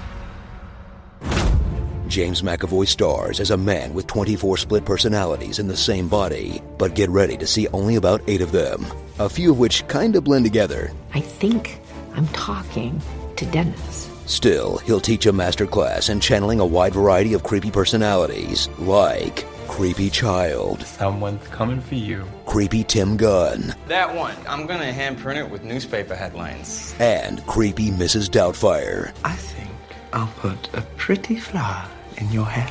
As they do a wonderful job explaining how so many personalities can coexist in his mind, but ignore one big question. How does he always have the right clothes nearby when he changes? Does he keep a grandma sweater in every room just in case? No. Watch McAvoy act circles around the rest of the cast. How? I know. Literal circles, because his dumbass victims just stand around and wait to be eaten, or lock themselves into lockers, or not run away when this happens. Okay, and run. Run. And go. Run away right now. Run, you moron! But don't worry, fans of the old bad Shyamalan, because he'll still be guilty of his trademarks, like vacant staring, wooden acting. I'm proud of you, I think. And the worst dialogue this side of the happening. Jay, what health-conscious fast food purveyor did you originally solicit to buy these chicken wings you've so lovingly reheated in a minor suicidal gesture? Yep, there's the M Night we all know and hate. So prepare for the dawn of a new Shyamalan in a film that doesn't just kick ass as a standalone movie. It also works as a... Hold on. If you don't want the twist ending of Split ruined, you're going to want to clear out for this part. It's okay, I'll give you some time to click away while we watch the win from the happening.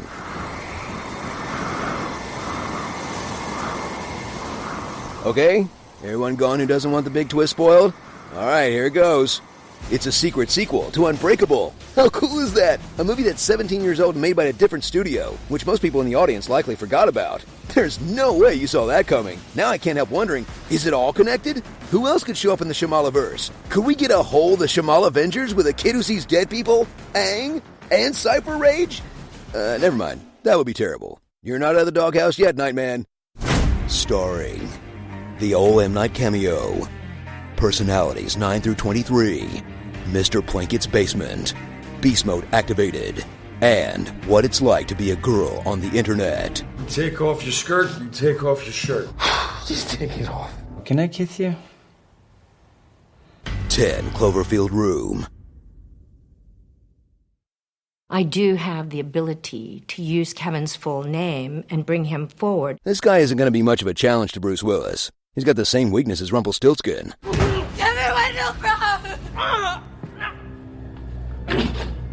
Morning face. You get it when you don't sleep well. This is what happened to Linda. Morning, guys. Good morning. Ah, what is that thing? It's me, Linda. Oh my God, it talks! Run! No, it's me, Linda from HR. It looks hungry! Save the children! Save them! Stay back, I've got mace! Ow, that went in my eyes. Quit moving! It's called beauty sleep for a reason. And there's never been a better time to get some. Get 20% off IKEA Sultan mattresses. IKEA, love your home. Welcome back, folks. So we're going to start the discussion of Split. Vicky, do you want to start us off? Yeah, it was supposed to be, I believe Keith said, a standalone sequel to the 2000 film Unbreakable, and that was written and produced and directed by that person. M Night Shyamalan. M Night Shyamalan. think of Shyamalama Ding Dong. I know. Help? I just cannot get it out of my mouth. Shamalama Ding Dong. You're gonna say M Night Shyamalan Ding Dong. And it's guys, I don't even know how to say it. I think that people are going to really like it when they see it, though, because if they haven't already seen it, and they'll probably want to see it if they go see Glass in a week or so.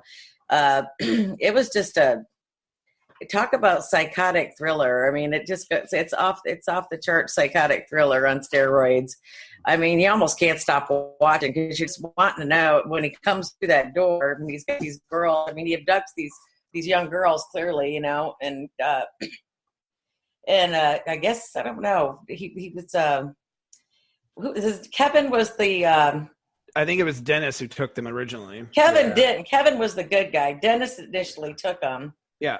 And he has all these people trying to take care of him, the actual Kevin. But he takes these three girls and leaves them in what was that? Was it a place he worked? I think he worked at the zoo because it ends up. Okay, it was the zoo. That's right, yeah. Correct. And it was under like where all the boilers and everything were, and he kept them locked up, together. And then they tried to escape, and then they ended up in 3 separate rooms. And he was. I don't know. You have to watch it. It's kind of hard to describe McAvoy's. The way he played this part because it was excellent. And it was sort of like Sybil. It was exhausting watching him play this part because he had so many different, facets to his mental illness. Yeah. I think it's like, oh, good. I had to sit there and say that, I'm not gonna tear Split apart too much. It's an excellent film, but it has one of the worst psychiatrists ever in the world. You're not gonna split apart. She wasn't. I wouldn't go to her for help. She was like the worst psychiatrist ever, considering that her patients are her family. I mean, that is like the number one no for any psychiatrist. Yeah. Wait, was it her family though? Wait. Well, no, that's what she said. She considered them family. Yeah. She said, I didn't have children because I consider my patients my family. And you're like, well, don't you think she was bullshitting him? I don't know, because the thing is she kind of actually, when the old woman next door and she's sitting there and the old woman decides that she's going to buy that special, thing for her feet because she saw it on a TV ad, and she's watching that game show and she's having tea with her, and she does mention that she's very close to her patients and all this other stuff. Yeah. There was no professional boundaries with this woman as a psychiatrist.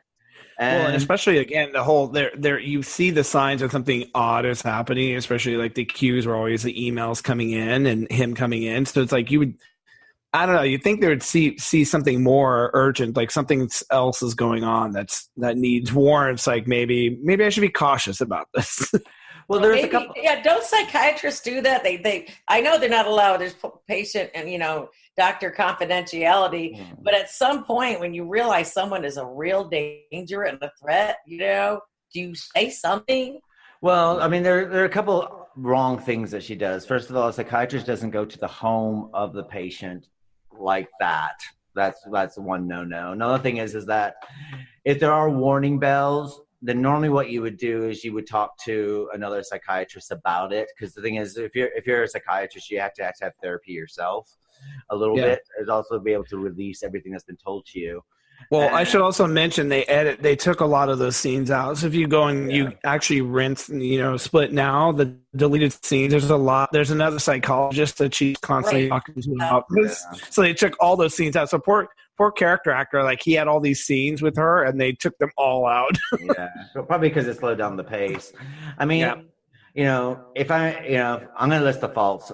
I think if I list the faults, because I think there's a lot of greatness in this film, but there are some faults in this film that kind of drive me at the wall. And this is about the third time I've seen it, and the third time they drove me at the wall more than they normally do. There's the M Night scene where he shoehorned himself into this movie again. Yeah, I noticed that he did that with signs. I forgot he was in this. So again, he's the one that's looking at the CCTV, looking at James McAvoy, Dennis leaving because she doesn't believe that Barry is Barry, that Barry is someone else. So, which is that's right. Yeah. Which once people listening to this, once you watch the film, that everything that we're saying is not going to make a lot of sense. And when you watch the film, it all makes sense because it's kind of hard to put things in categories. So we have that, and we do have the clunky dialogue coming through again, which that clunky dialogue with M Night in it this time was there. And the only other problem I basically had was simple fact is that. I would have liked more of the Kevin origin story, a little bit more about Kevin and about how his personality split, or how the psychiatrist got involved with Kevin. And we don't have any of that. We have one little scene basically where we have the mother dragging Kevin out with a coat hanger, very reminiscent of Mommy Dearest. Yeah. But it would have been quite nice to realize this, like, how did his personality split? Because all we're told is that even if she didn't like passing dialogue when she's talking to, we do get one scene where she's talking about her case to someone else, or even when she's giving that talk, in Sweden via Skype, that she would give the reasons why his personality split. Oh, we know that he went through a lot of psychologicalness, but we're talking about someone with 24 personalities. And since we did cover Sybil previously, and we did get all this background history about Sybil and why her personalities might have split, and whether you believe it's, it was a true story or not, at least you have reasons why her personality split.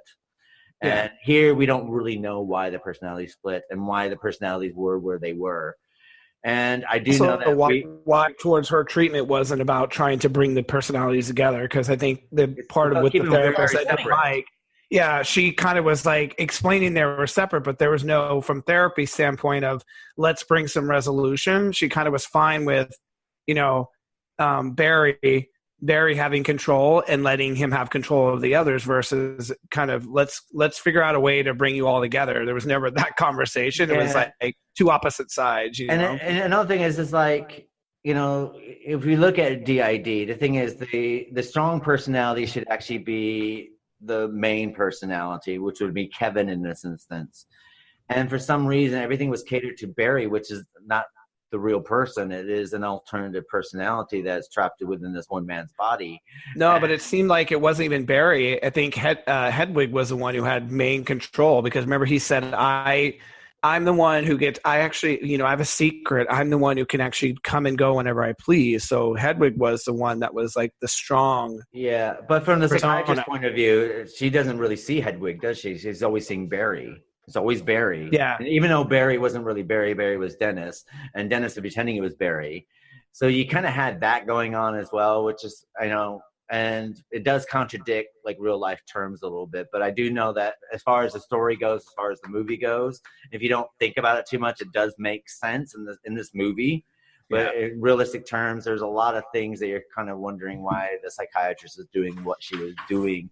And she said she wasn't trying to bring them together. She was quite happy to see Barry. And now we're talking. Well, basically, and she doesn't really talk about Kevin. Want to steal these girls. He stole these girls because he liked to watch them dance, or he felt the need to keep them. No, the overall need for the girls was to feed the beast, unfortunately. And this is was where to feed the beast. That's right, his 24th personality, even though they didn't call it the 24th personality, but it was supposedly his 24th. Or no, it would be the 25th, right? Because there was 24 and he would have been the next. Yeah, the beast. I thought there was 23. The beast. He had so many different. Yeah, well, and the thing is, we only see 6 of the personalities anyway in this film. We don't see the other 18. But I do, and for me personally, I would have liked more of the origin story of Kevin and how Kevin's personality split a little bit more. And I think that if you're watching the movie, and the thing is now that that it's part of a superhero trilogy, and this is the supervillain's origin story, it does make sense why everything's a bit overtly from the norm, because that's what comic book stories are. Is everything's exaggerated and overtly so, and it does make sense. And once you get that epilogue that Bruce Willis, and now they changed his name to the Horde. Kevin's not Kevin anymore, nor is he any of these personalities now considered the Horde. Yeah, it does make sense now. But I think that when you're watching the movie for the first time, and before you realize that it is part of a trilogy, there is a lot of questions that have been answered. But because that tied on epilogue at the end, it does make sense. But I'm saying, well, I guess he went nuts because his mother had obsessive compulsive disorder, and she was very abusive. And I guess it also forced. Remember when he was talking about those two teenage girls, forced him to feel up their breasts. Yeah, and I guess that sent him completely over the edge. Well, here's my theory about what I think where the beast came from. So we know that most of the alters came from the mother's abuse. But I think my theory about the beast, because if you watch where the beast goes and how he comes out, where does it come out on? He comes out on the train. So is that a connection to Unbreakable? Did the train, was he on the train the same that's what I was wondering, as Bruce Willis, and that what saved him was a beast? Like he morphed into the beast to protect himself, and then he ran off and no one knew he was there, which was possible. Exactly. Yeah. So my theory behind that, how the beast was created, was the same event that created Bruce Willis. Like, and that will be a very interesting take. Like if in Glass, if that comes out, because here it looks like what is it called again? What's the uniform? What's it called again? His persona? The Horde. If the Horde is actually going to side with Glass, not knowing that Glass actually was what created him. So it'd be a very interesting thing if they take that take. But that's where my theory is where the beast came from. I mean, unlike Unbreakable is like a complete story. It's a standalone story. And by the time you finish it, all your answers, all the strings are kind of attached. You don't have a lot of questions afterwards. Split does leave a lot of questions. I mean, first of all, if you look at Casey Cook, played by Anya Taylor-Joy, we get glimpses into why she might be the way she is, but we don't get a lot of we don't get a lot of answers with her. And I'm hoping that with the sequel Glass, we'll get a little bit more answers about her, because she seemed to be keyed in about what exactly was going on, even from when she's first captured. You know, when the girl's being dragged off by Dennis, the Dennis character, and she said, "Pee on yourself." Why would she know that? I think she knew that because, again, similar to Glass in some ways, she's hypersensitive to things because of what she's went through. And we know what we do know is that her uncle has been sort of torturing her, you know, as she, you know, sexually abusing her, and that she's been self-torturing herself. So she's keenly aware of what's around her. And even like when she's, you know, you first see her, she's at this party and she just doesn't want to be there. Like she sees what this reality is, and it's not a reality to her. Her reality is very different than everyone else's. So for her, she's hypersensitive to things, much like Glass. So when she sees this happening, one of the things I think she first noticed is that he's very meticulous. You know, Dennis was wiping things down. So you know, instinctually, you know, OCD. So then that's an OCD personality. So pee on him, like, because he's going to be grossed out and be like, and he's going to let you go. So I think to her, she must have saw the cue. And even when the girls are like, you know, what's her name was like, we need to get out of here. We need, like Claire, we need to get out of here. We need to fight him. She's like, shut up. She's like, shut up and let me think. Like, just shut up and let me think. It's not about physical brute force. That's not going to show these girls, it really doesn't specify. They kind of making fun of her about getting a ride home. I didn't understand the relationship in the beginning at first.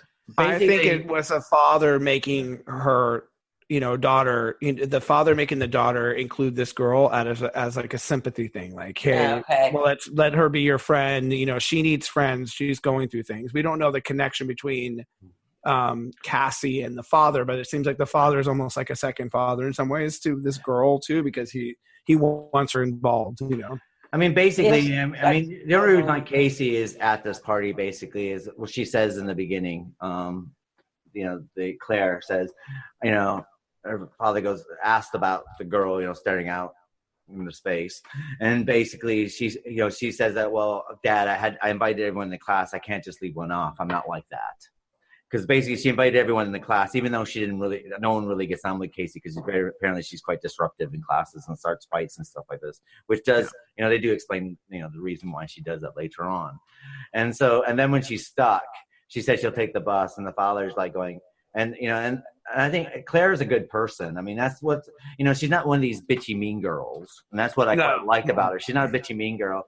And even though, you know, she's willing to fight. She does have her best friend Marcia with her, and obviously, you know, from the connection, we know that Marcia and Claire's friendship is very, very close, and you know, because the way the father speaks to Marcia, like it's like one of his own daughters. And apparently, we know it's not, and you know.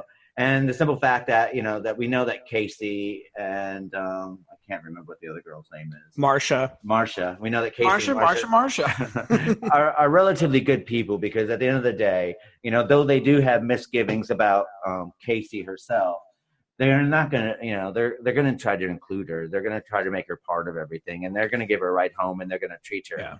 Even though that Casey does stand apart from everyone. So, you know, so we do not... Normally in a film this type, what we'd have is they would be the bitchy mean girls. And that's what we normally have, but we don't have that in this film, which I think is quite a nice different actually separates this film from the norm, which I quite like. It's also too, they know there's more to Casey if she lets herself open up, but they know she's closed up. And because even I want to say Claire is the one who notices, like, you know, she needs a window. And at first I didn't get it. I was like, what the hell are they talking about? And she needs a window because they know she's so, you know, closed in as a person that it's starting to actually get to her, because she's actually fine in the beginning. And then as time goes along, the two of them have each other, like Claire and Marsha have each other. But Casey is like in the corner. She knows, like, she needs to see that there's something else outside of this room, or she's going to lose her mind. Like, and she's protective of her. And so that, like, if it was a mean girl situation, she'd be like, we'll just leave her. Let's try to get out of here. Like, screw her, you know, like, and it was not that, you know, they were all trying to stick together. Usually you would think that Claire would be the actual, you know, if you're looking at a thriller, final girl, right? The one who is like the brute force, if I fight in that. And it was actually, you know, Casey. You notice Casey's father used to teach her how to be patient while hunting and to outthink the animal too. Yeah. So, she had that kind of indelible imprint on her that her father had left her with. I do think that, the M. Night kind of messed up a little bit with Claire. What we got is a good base for Claire and Marcia. And even though Marcia is the girly, but Claire's kind of the feisty one who can fight. Apparently she's been taking, karate lessons or whatever. And when they do get out of the room, Claire in the first instance, where's that fight that we were told about? Where's that fight? It's like, and we do see a little bit of it towards the end when, Claire disappears. She's locked in a room, so we don't see her for a while. And then, then when we do see her again, there is that little bit of fight left her in again. But yeah, I do have to sit there and say that we didn't get a lot of fight with these girls, really. No, a lot. I was going to say, because even when they're in the separate rooms, and then all of a sudden, I forget what wakes them up, but they're both like, okay, let's the room. I'm like, now you're going to get up? You've been laying in the room for like how long? And you're not now? You're just like deciding to look around the room because there's all these shelves and stuff on the shelves. I'm like, was he OCD about or something here at this point? Like, take something and see if you can. I would have hit him over the head personally. No, but there was so much crap in that room. It looked like there's a bunch of boxes. They could have done anything. Couldn't figure something out. Yeah, you're right. What was his OCD about them having something wrong with their shirt and he kept taking their clothes? Yeah, that's every time their clothes got dirty because of his OCD. Now, the reason why the reason how OCD occurs is people that had no control at some point in their life, and OCD is a way to control a situation. So if you have OCD, it's normally so that you have control. You might not have control in your life, but you might have control in your situation. That's me. And that's how OCD does. So, as far as Dennis, one of the personalities having OCD, it does make sense in the frame. So if you're dealing with a patient, basically, who's been traumatized to the point where their personalities are split, one of those personalities probably would be OCD. I'm pretty sure that the OCD term was around in the late 50s, early 60s, which it wasn't. I'm pretty sure that one of Sybil's characters, that we covered last week, would probably have one of those OCD qualities, and that's would be a bit more like, I forgot what her character's name is. I want to call her Francine, but the one who's French, but she's not French. But Vanessa or Vanessa, yeah, right? Yeah, and she probably would be the OCD character, really. But but I think Vicky, yeah. Right. She probably would be the OCD, where she liked everything quite orderly, and she's the one that, and like Dennis, what we do have is, Dennis, that we think he's in control of the situation and stuff like this. But Dennis also, I think, emerged as that character. I think he says this. He says, like, I came to be because when my mother punished me and would, I took control because I knew how to make everything perfect, right? And I knew how to just keep her calm and knew how to just not piss her off. Whereas, Kevin would piss her off, and so then I had to come out and make everything perfect again. I mean, there's some personalities that don't make sense in this frame. Like, I mean, in the movie, they're fine, sort of thing. But if you're going to take it and look at it in realistic terms, the Hedwig character is the child, and apparently he's the mastermind behind everything that we come to find out later on. In realistic terms, that probably wouldn't be the case. Normally, the child one is basically the one that can do the emotions and do the crying and feel all the emotions that are going through, and that's when the one that wants to have fun, right? The one that, which he kind of plays that character, the one that I'm going to go dance, or I'm going to go color, or I'm going to go like the fun one, basically. And I think like in the structure of the movie, I think that they use, unfortunately, it's not realistic, but they use the Hedwig character because it's a great big surprise that it's the child that's orchestrating Dennis and Patricia and everyone else. Because we think of Hedwig when we first meet him as the character that might be able to get the girls out of the situation. Is basically they can manipulate. He's not the manipulator, And then in the confines of this movie, he's actually the manipulator. And I think that's to give the surprise ending and put the audience, off balance. He was there just to. The girls were just mainly there to be this physical food for the beast. Yeah. Food.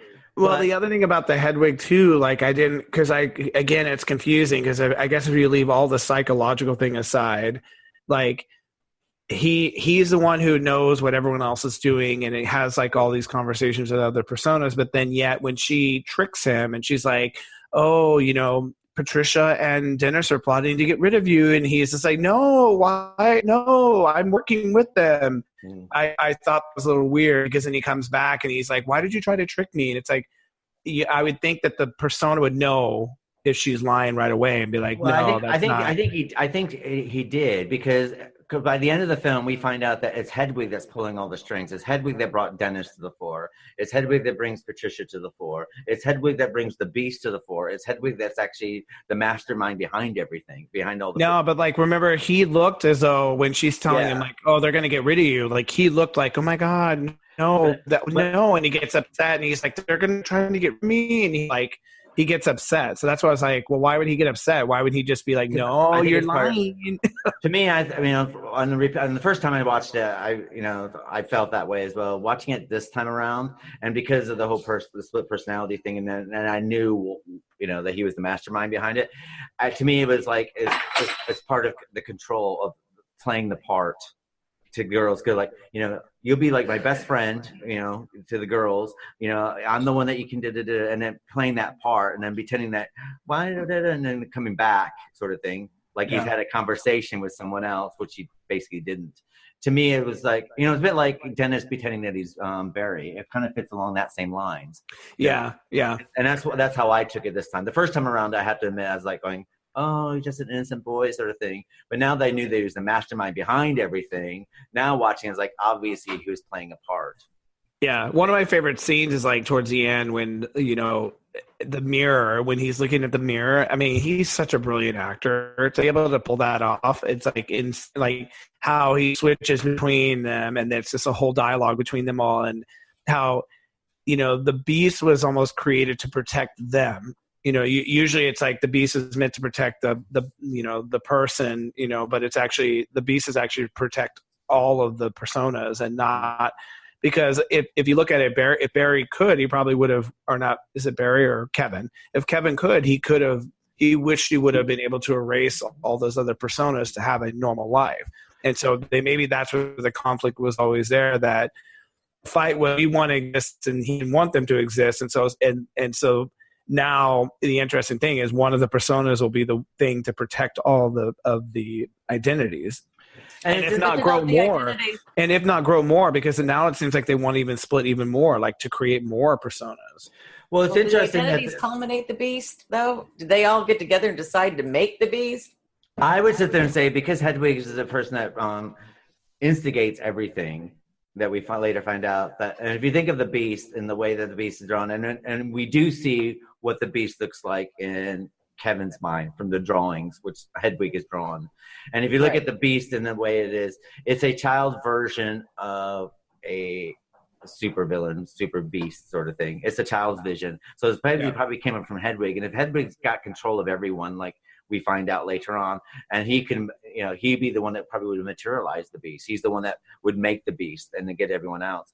Even though it is said that, the Beast basically comes out of that. Dennis and Patricia would tell Hedwig this as a nightmare story. Yeah. And so basically, so they would like tell him this bedtime story. And I'm not sure if this was done, him talking to himself in his different voices, or it's going on inside his head, because we're never quite clear here.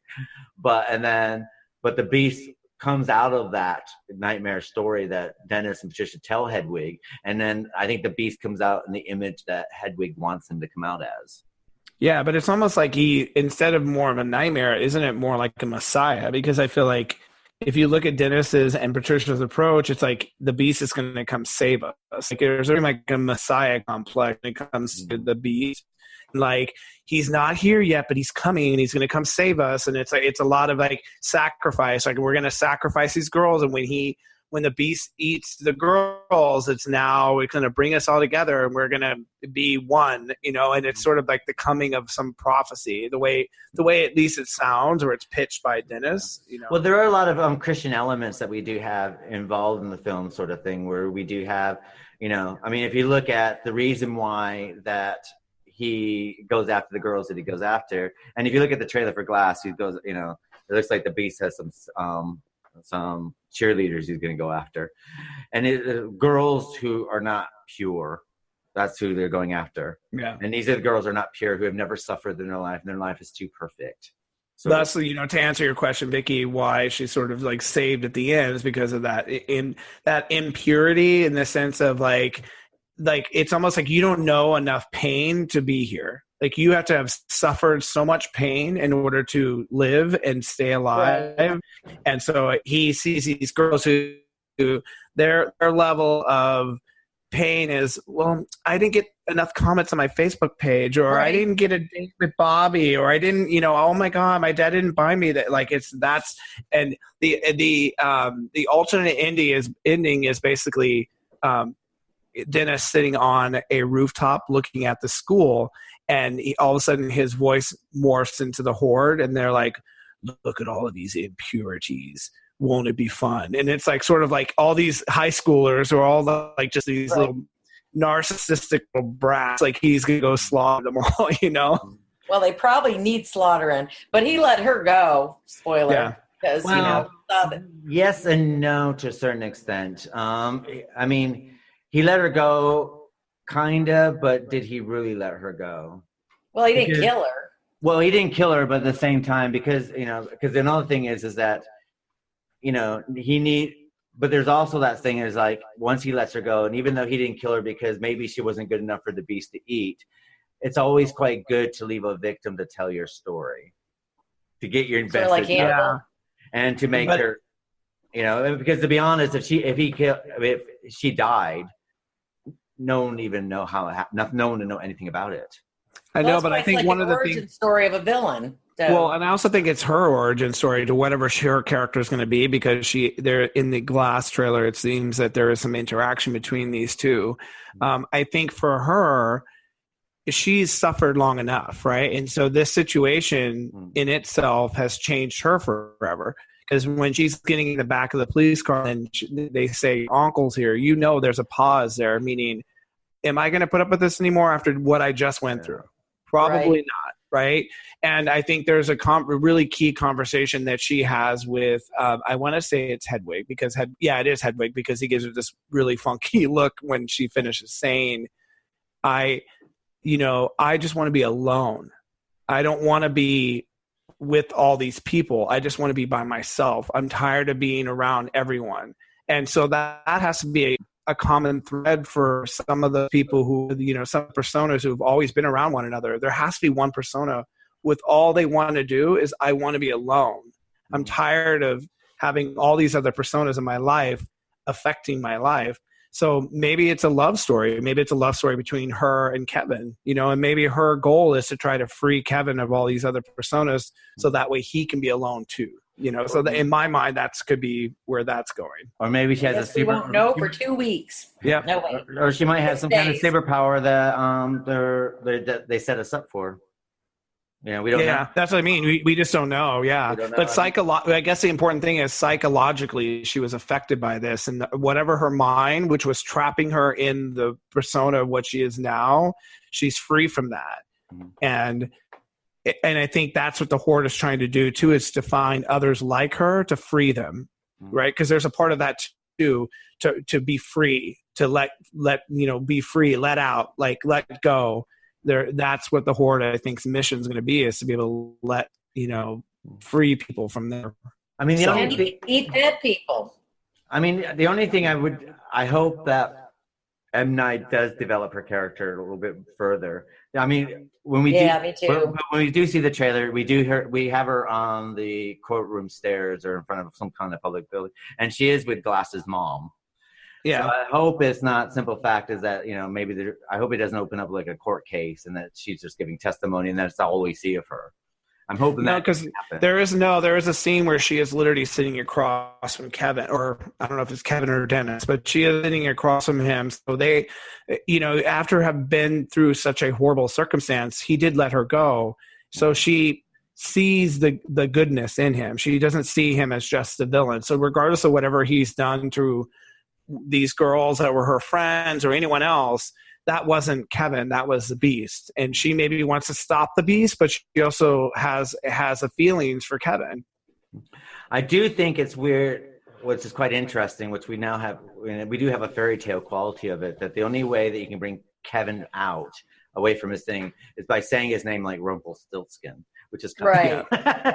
Which, by the way, doesn't work at the end because No. Patricia says, it doesn't work. I wish they would have not done that. I wish he would have like hit her or something to where it stopped her from saying it again, because I wish there was that kryptonite for him in a way. Well, Now the thing, that's been kind of we did get. I mean, it was brought out with Betty Buckley says, I can bring out anyone I want to. All I have to do is say the name, sort of thing. So she does allude to it, and then she's able to scribble it down, which is quite interesting without being able to say it because she's in her drug stupor or whatever. I know. I was like, you can't just say that, because it was an easy name, by the way. It wasn't like it wasn't an M Night Shyamalan. it was a very easy name. Yeah. It was like Chuck, Bill, Bob. Kevin something Crumb, wasn't it? Sort of thing. Yeah, it wasn't a complicated name. And and then it doesn't work. She says it one time, and it brings Kevin back. So we got to actually see a little bit of Kevin for about 30 seconds before he went into another person in his personality. He if I remember, he disappeared for like 2 years, and so he said something. I got on a bus, and then that's all I remember. And that was like 2014. Yeah, and then the film came out. Crazy, it's film set now in 2016, I guess. So that means 2 years. Yeah. So it'd be quite interesting to figure out how the other personalities fit in. I mean, there's that Orwell character who starts talking about Darwinism, so I'm not quite sure. Very scientific and very Yeah, so I'm not quite sure, how that fits in. I mean, but yeah, we only see about six of the personalities, so it'd be interesting to see, what the other 12 are like. Well, in line with that, I'm wondering if the doctor. She says, I have a colleague of mine, because remember he says, I'm just worried that what if something happens to you? And she says, I have a colleague of mine who lives up in Philadelphia that I made arrangements that if anything ever happened to me, she would take care of you. So I'm wondering if that's the character that he ends up going to. Sarah Paulson. It's Sarah Paulson. And I wonder if she's. Let's be honest. I mean, she does. I don't. I mean, she must be on movie sets all the time. I mean, she's never stops working, does she? That girl. I love her so much. Like, I can't even tell you how much I love her. I hope that she has good dialogue, because I would be really sad to see a movie like this with her. Well, and she's just a dumbed down version of a shrink. Like, oh, you must have. It seems like she's the. I don't believe in your stories, so I'm going to try my best to help you, help all of you. It is an M Night film, so she probably will have some clunky dialogue here and there. Which actress are you talking about? I didn't hear you. Sarah Paulson, who is in American Horror Stories, and I love her. And I'm also kind of wondering where M Night's going to shoot himself in this. He's probably going to be an orderly in the hospital. I'm telling you, he'll be like a guy like sweeping the floor or something. Is he trying to do an Alfred Hitchcock? Is that his whole point? He puts himself. Quentin Tarantino does the same thing. They always put themselves in. Well, I know. I don't notice QT. Oh, come on. In Pulp Fiction, when they show up at his house so they can clean off the brain matter in the back of the car, John Travolta, and he's like doing his QT thing, or Dusk Till Dawn, even though he didn't direct that, but he wrote it. That was he's in Reservoir Dogs, and it's like, and you're just waiting for him to get killed because he's I'm sure he was in Kill Bills. He had to be in any of those. Yeah, he shows up in everything, and I mean, I love his films, and I think he's a great writer and a great director, but I don't necessarily. I mean, I think it's just meant to be like a slapstick thing too, and I think what would be really funny is at the end of this movie, like at the end of Glass, that he is like the aftercut scene, because they'd be like, "Oh, I made it through the whole movie without him," and then he'd be in there. Yeah, kidding. I mean, to be honest, with Glass coming out, sort of thing, and it's the end of the trilogy, and he's not planning on making any more. This is it. That makes me sad, because I actually would hope that they would go. Well, maybe it's the end of these three. It could be more stories that are other stories out in the world. Yeah. Well, to be honest, Split brought his career back from the dead. Glass is highly anticipated. I mean, if you just type in Glass. M Night, and you'll get a lot of fan base people all really excited. Everyone can't wait. So The pressure's on. Well, if he makes a couple bad films after Glass, he might have to come back to that universe to bring it back. Because never say never. It is Hollywood. Yeah. And if it makes a lot of money, trust me, if it's not him directing it, they might get someone else to do it. Question is whether they'll be able to bring back the cast. But we'll wait. Right. Yeah. I mean, overall, I think Split on a surface level as a horror thriller, psychological horror thriller. I think it's a good film. I know I've torn it apart a little bit, and I think that on surface it's very, very well put together. And I do think that with that extra bonus at the end of the Bruce Willis character coming back from Unbreakable and tying it together, what we now have is probably the first time that in Suicide Squad was not able to do this, but we now have a one and only supervillain origin story that we've never had before. And I think Split does pay that off. And I think that once you realize this is a supervillain origin story, then all this stuff that you see in the movie makes sense now. You can make sense of it all. Yeah.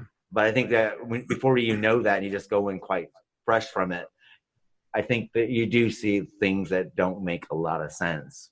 But they do make sense as a supervillain origin story. They make sense in that universe, just not in a realistic universe. Let's say that, if this was like in Sybil, all this stuff was in Sybil when you're reading it and we're watching it and it's based on a true story. I think there'd be a lot more questions asked than what are asked currently with this, with that story that we have. And that is a true story. But because this is now a super villain, I think it all fits in that category. Yeah. I think James McAvee and Anya, right? Anya Taylor, the two of them, like, I could watch it. The movie was made for them because every time they had a scene together, I was really hyper engaged with the way they interact with each other. And I hope that they actually work again together someday because I just think that the two of them have such great chemistry together. But well, even Betty Buckley, she's brilliant as a psychiatrist. Yeah, she is.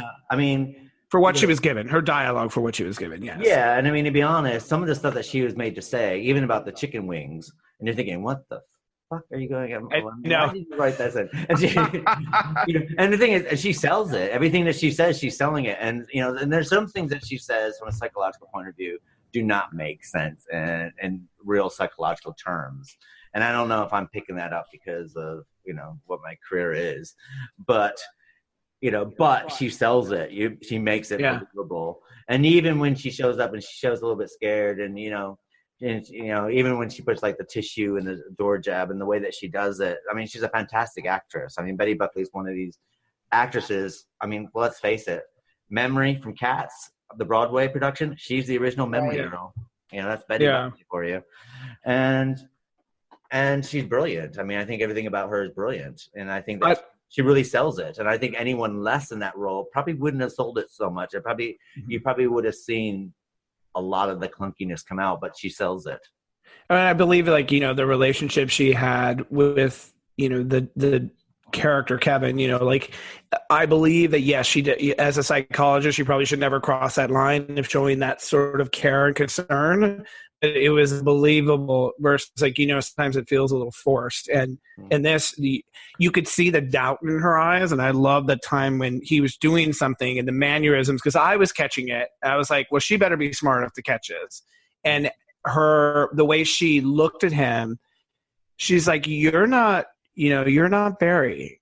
Oh, of course I am. And she just kind of kept watching him and was like, oh, forgive me. I'm sorry. I'm just trying to do my job. And just the way she went about doing it, but was always questioning.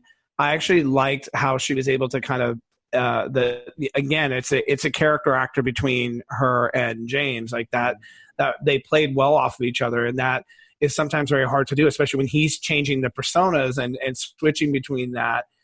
He always had to pretend to be Barry, even though she saw the Dennis, right? Or the Patricia. Because even at times when he would sit there, he would sit very elegantly, and she'd be like, Patricia? No. Okay. Dennis? And she's like, I'm trying to figure this out. It was really, I love that. And it was quite interesting that she's never actually met Dennis or Patricia before. She only heard about them.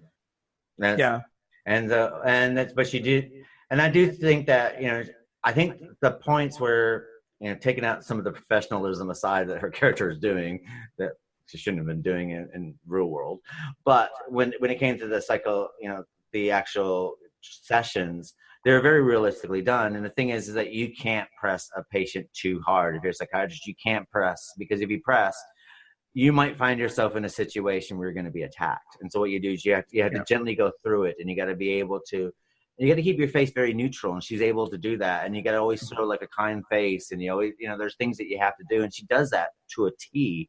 And I think that Betty Buckley, I think she's one of the unsung heroes of this film. That I don't think she gets a lot of credit, and I think that she should get a lot of credit.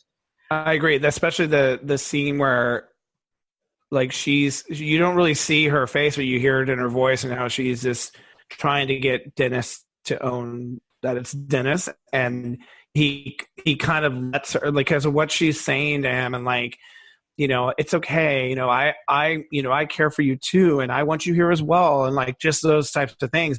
It was like, just let her see you, like let her in, and then he does, and then it's just like a surreal little moment, but it's a believable moment. It's not really like, oh, this is so, yeah, whatever. Like, okay, lady, yeah, sure, you got through to him. She got through to him. I do think that I love Anya Taylor-Joy, but has anyone ever seen a movie where she smiles? Can she smile? No, she's sort of like, what's her face? Wednesday Addams. I would say The Witch, though, she was very light, and then she got a little like, she got a little dark. She was very much like chipper, and or maybe she just pretended to be that way, but she was not as chipper. bad as who was it? Chipper in 1600 Puritan times, I guess. Yeah, exactly. Oh, yeah, that was the Puritan. Chipper for the fact that you literally probably have no other man of sight, and for the rest of your life, yeah. I don't think anybody smiled in the puritanical times. So I don't think. Well, most of them didn't have any teeth to smile anyway. They lost their teeth at 13. But I think that I mean she's brilliant in here. I do think that once she'd finished the glass, I hope that she's able to find something that's I like to see her do something a little bit lighthearted. And I don't want her in dopey comedies. Don't get me wrong, but I hope that we get to see her spread her wings a little bit even more in future releases that she does, because I think she's a talent to look out for. Yeah, I wouldn't mind her in any kind of slapsticky kind of comedy, meaning like a ladies' night or something, like something like like she gets to play her femininity, but at the same time be able to be kind of silly and goofy. And she seems so serious, though. Yeah. Maybe she might go down the Christina Ricci route, sort of thing, and always be Wednesday Addams. Yeah, the dark brooding type. Yeah. I mean, it'd be interesting to know what her real hair color is. Because to be honest, I think she's a blonde. She is a blonde. I was gonna say, the blonde does suit her face a bit more than the dark hair does. I had to say the little girl who plays her, Izzy Coffey, who plays the 5-year-old version of her. She was very good. Oh my God, she was great, but she kept reminding me of maybe it was Christina Ricci. No, who she reminded me of? No, the one that was in Clueless that died really young. Oh, Brittany Murphy. Yeah, she kept reminding me of Brittany Murphy, and I was like, every time I saw her, I was like, that's sad. She was a cute little girl, and to be honest, when she held that gun and she's pointing that gun, it's like I believed her, and I said, because when you first see her, it's like, oh, isn't she cute? And she cute, and she cute, and then you see that one scene where Oh, you know what she's in? Oh my God, I'm so excited! I didn't realize she was in this. She's in New Mutants. Oh, she? Yeah. Oh, I can't wait. Oh my God, that makes me so happy. So New Mutants is a version of a Marvel movie, but it's about these people who are in a psychiatric hospital, and one of the mutants' powers is like to amplify like your fears. Right. And it's kind of very different from all the other Marvels, because it's like, let's say you have a power of fire and you burnt your family to death by accident. Like she has this ability to amplify all these other mutants' powers. Okay. Yeah, I'd be interested to see what she comes up with, because I said there and say that, I said before when I started watching the film, I thought, oh, isn't she a cute girl? Isn't she a cute girl? And then you get the point where, the uncle's going to molest her, and you kind of, and then it cuts, and then you see her with the gun. And it's like, she really sold that, and she, Yeah, it's like shoot his ass. I know. I was kind of hoping to shoot his big ass, man. I mean, I know, and then it's also heartbreaking because in the next scene it cuts to it's her, and then her dad dies, and you're like, oh my god, you're like, oh. And he's gonna take care of her, and it's just like, no. And then the last thing he says is, "You're gonna be a good girl, aren't you?" And you're like, What was he doing though? I mean, he was like pretending to be an animal in the woods. That was his thing. It was his game with her. He was probably. I mean, his game, isn't it? I mean, and what's the first thing he says? Animals don't wear clothes. Yeah. Yeah. So, do you want to be a bear with me? It's like, well, he was a bear. I mean, if he was gay, he'd be in the bear tribe. He would be a bear. Yeah, exactly. Yeah. Totally.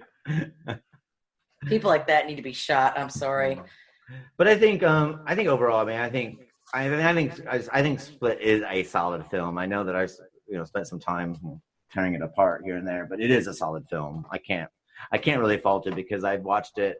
This is probably the third time I've seen it, and I've enjoyed it every single time. And I don't reach for my phone when I'm watching it. I'm not sitting there staring off into space like I do when on some films that I see it on repeat viewing, and it does keep me fully interested. And I agree. And and what I liked about it this time around is it actually got me really excited about Glass. Yeah. So likewise here. I can't wait to see Glass now because you've gone through 4.5 hours of, these two films and it really sets it up rather nicely. So I'm hoping it won't be disappointing. I think they're going to be able to, in that movie, naturally give some exposition with the characters because it's a doctor analyzing their patients. And so she can go one by one. Well, this is your history. This is what I know about you. And so it's an easy way to give exposition, backstory to all those characters and not flashbacks or not, how are we going to tell them to tell their story? It's giving them the out, basically, to not have to do that. And I have to sit there and say, for all the Blumhouse films that we've been given, it's quite a lot because they're the only ones making big budget horror films. Yeah. This is probably the most solidly film that, even the ending is a solid ending for a film because I find with Blumhouse that I do enjoy them, and then I get to the end and always the last 15 minutes I'm kind of let down by, whether it's Conjuring, Insidious, so forth and so forth, and so on and so forth, and The Nun. I mean, oh my God! I haven't seen that yet. Do I need to watch The Nun? Don't even bother. Okay, so it's bad. If it shows up on Netflix or something like that, watch it out of curiosity. But I mean, the ending is horrible. Okay. Yeah. Well, even I didn't know whether I should watch or not because Nun scared the fuck out of me as a young child. I just. It's full of jump scares. Don't get me wrong. You're throughout the whole fucking movie, you're jumping and you feel like if you have high blood pressure, forget it. It's gonna be through the roof by the time. Sister Joan in the 8th grade was enough to give me lots of jumping without expecting it.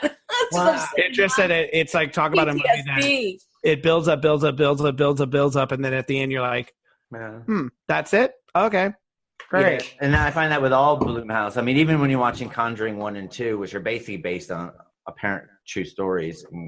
Quotation marks. There's no way. I'm sorry. It's based on a story. Yeah, exactly. Yeah, I mean, one's based on the Enfield hauntings. That's the second one. The first one's based on I can't remember. I think methinks is a ghost hunter. The Warrens and I'm probably going to get stoned from the ghost hunting people nationally, but I think methinks that the Warrens kind of ad-libbed a little bit to some of their investigations because they were making money. So.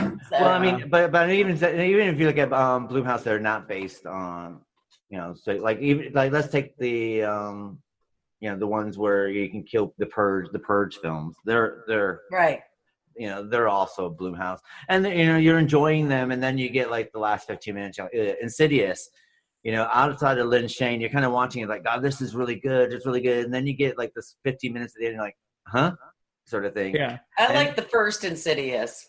And I have to there say with this as a Blumhouse production, I have to there say this is probably their most solidly filmed. And at the end of it, you're not going, huh, sort of thing. And I have to there say that they really put out of the bag. And I know that they're doing Glass as well. So and Blumhouse do stick with the horror psychological thriller genre.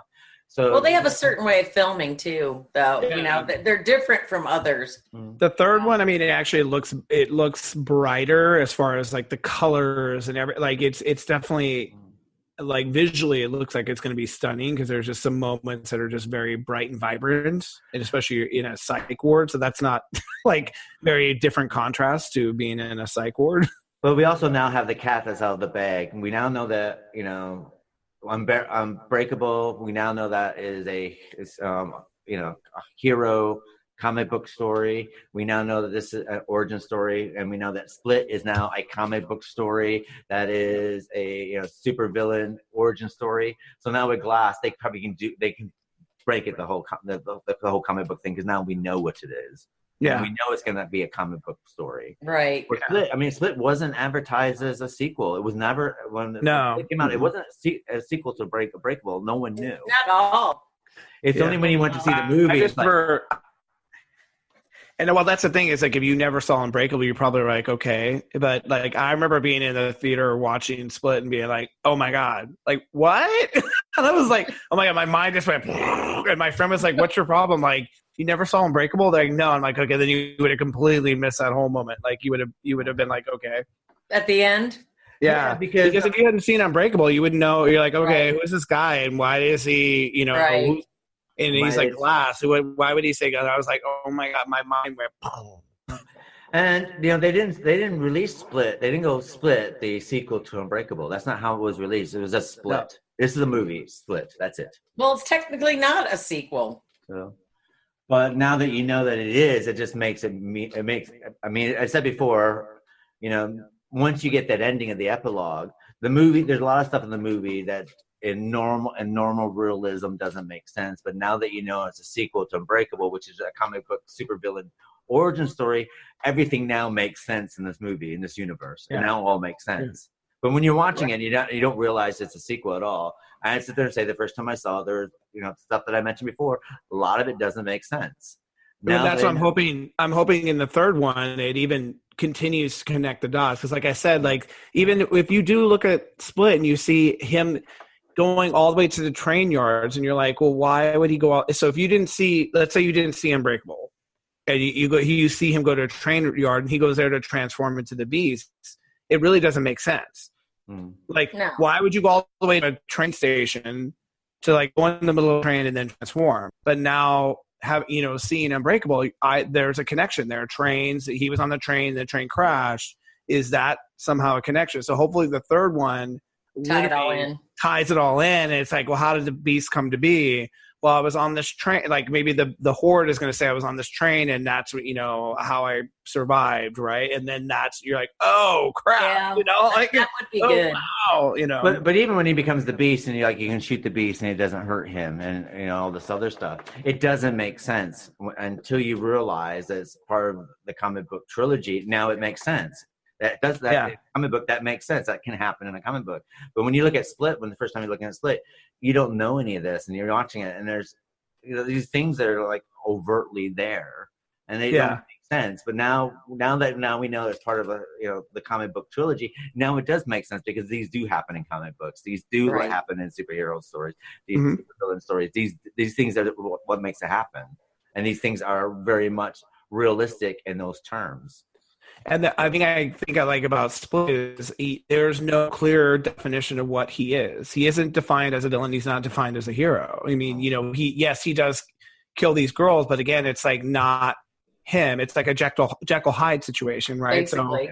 So, Dr. Hyde is not a bad person, but the Jekyll is the one who's doing all the damage, right? So you kind of have this neutrality to him that in Glass, it's really going to determine which side you're going to pick. Are you going to be a hero or are you going to be a villain, right? So it looks like that movie is going to be pretty much Glass is trying to woo him and be like, hey, you want to join me and we're going to cause some anarchy? Or, like it could be that, or look, it could be a complete flip, right? It could also be Bruce Willis's character, him being the good guy after so many years and he never gets any sort of praise, or he just kind of is like this guy who's just doing this and no one gives a crap, and maybe he flips and maybe he's a bad guy. So it could be, you never know how they're going to flip it, but it's very interesting how they built these characters. I'm looking forward to seeing how the controversy prevails, because it really seems like, like the medical community is really pissed how this reflects on DID personalities, and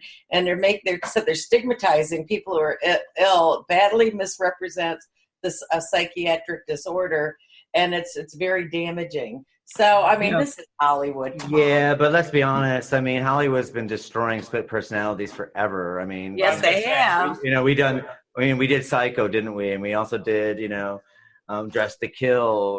We covered in our podcast, and that's just scratching the surface of the whole split personality. I mean, right. We go to Raising. I forgot what movie. I almost got it confused with another movie, and I can't remember what movie it was because I was like, wait, I thought this ended where the personalities kill each other. And I remember seeing a movie where it was a Hollywood movie where it was basically a whole disassociation, DID, and the end was basically the bad one won.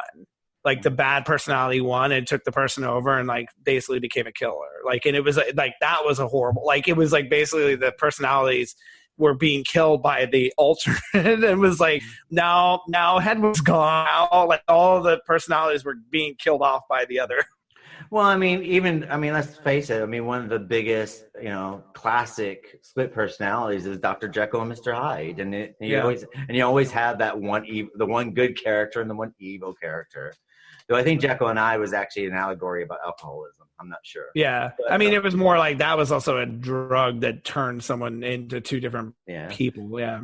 And it's basically we all have evil and good inside us, and then we're both with split personalities, and especially if we have multiple ones. Now we have different shades of good and bad, sort of thing. Which is what we and aside from the beast in this story too, there is, I forget which persona it was, but there was one that was doing insulin, so it kind of on the smaller scale, one of the personas had diabetes and the other ones didn't. So there is something. So basically, yeah. I mean, does that fuck you up physiologically if you're injecting yourself with diabetes, if you have a split personality that thinks you got diabetes? Well, no, but is your physical makeup, is your physical, your DNA or whatever, does it change when you change it? That's, I guess, the big, theory is like, when you switch to another personality, you begin to have the attributes, the hair color, the eye color, like things like that, or diabetes. And you do. I mean, the thing is I'm not familiar with DID from professional sense whatsoever. I only know it from lore and films and books and stuff like this. But I don't know. Maybe it is possible. I mean, as you said before about the placebos work if people believe that they're taking a drug. The ability of the mind, and can the mind change things?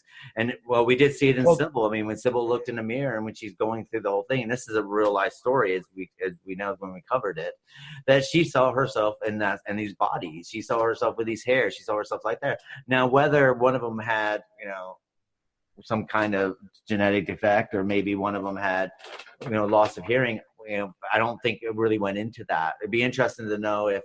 With DID, now the problem basically is that DID is a very, very rare psychological syndrome.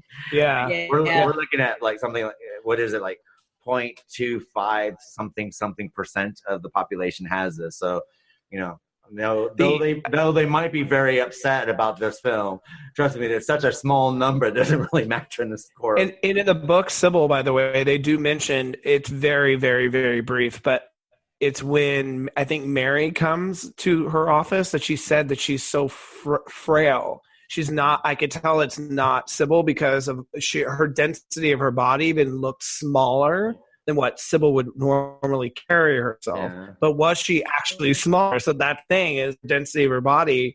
If you literally, morph your body, I'm sure you literally can look and that persona, Well, I mean, if you want to see someone morphing their body, and this person doesn't have DID, but the best thing to do is watch Whoopi Goldberg live on Broadway.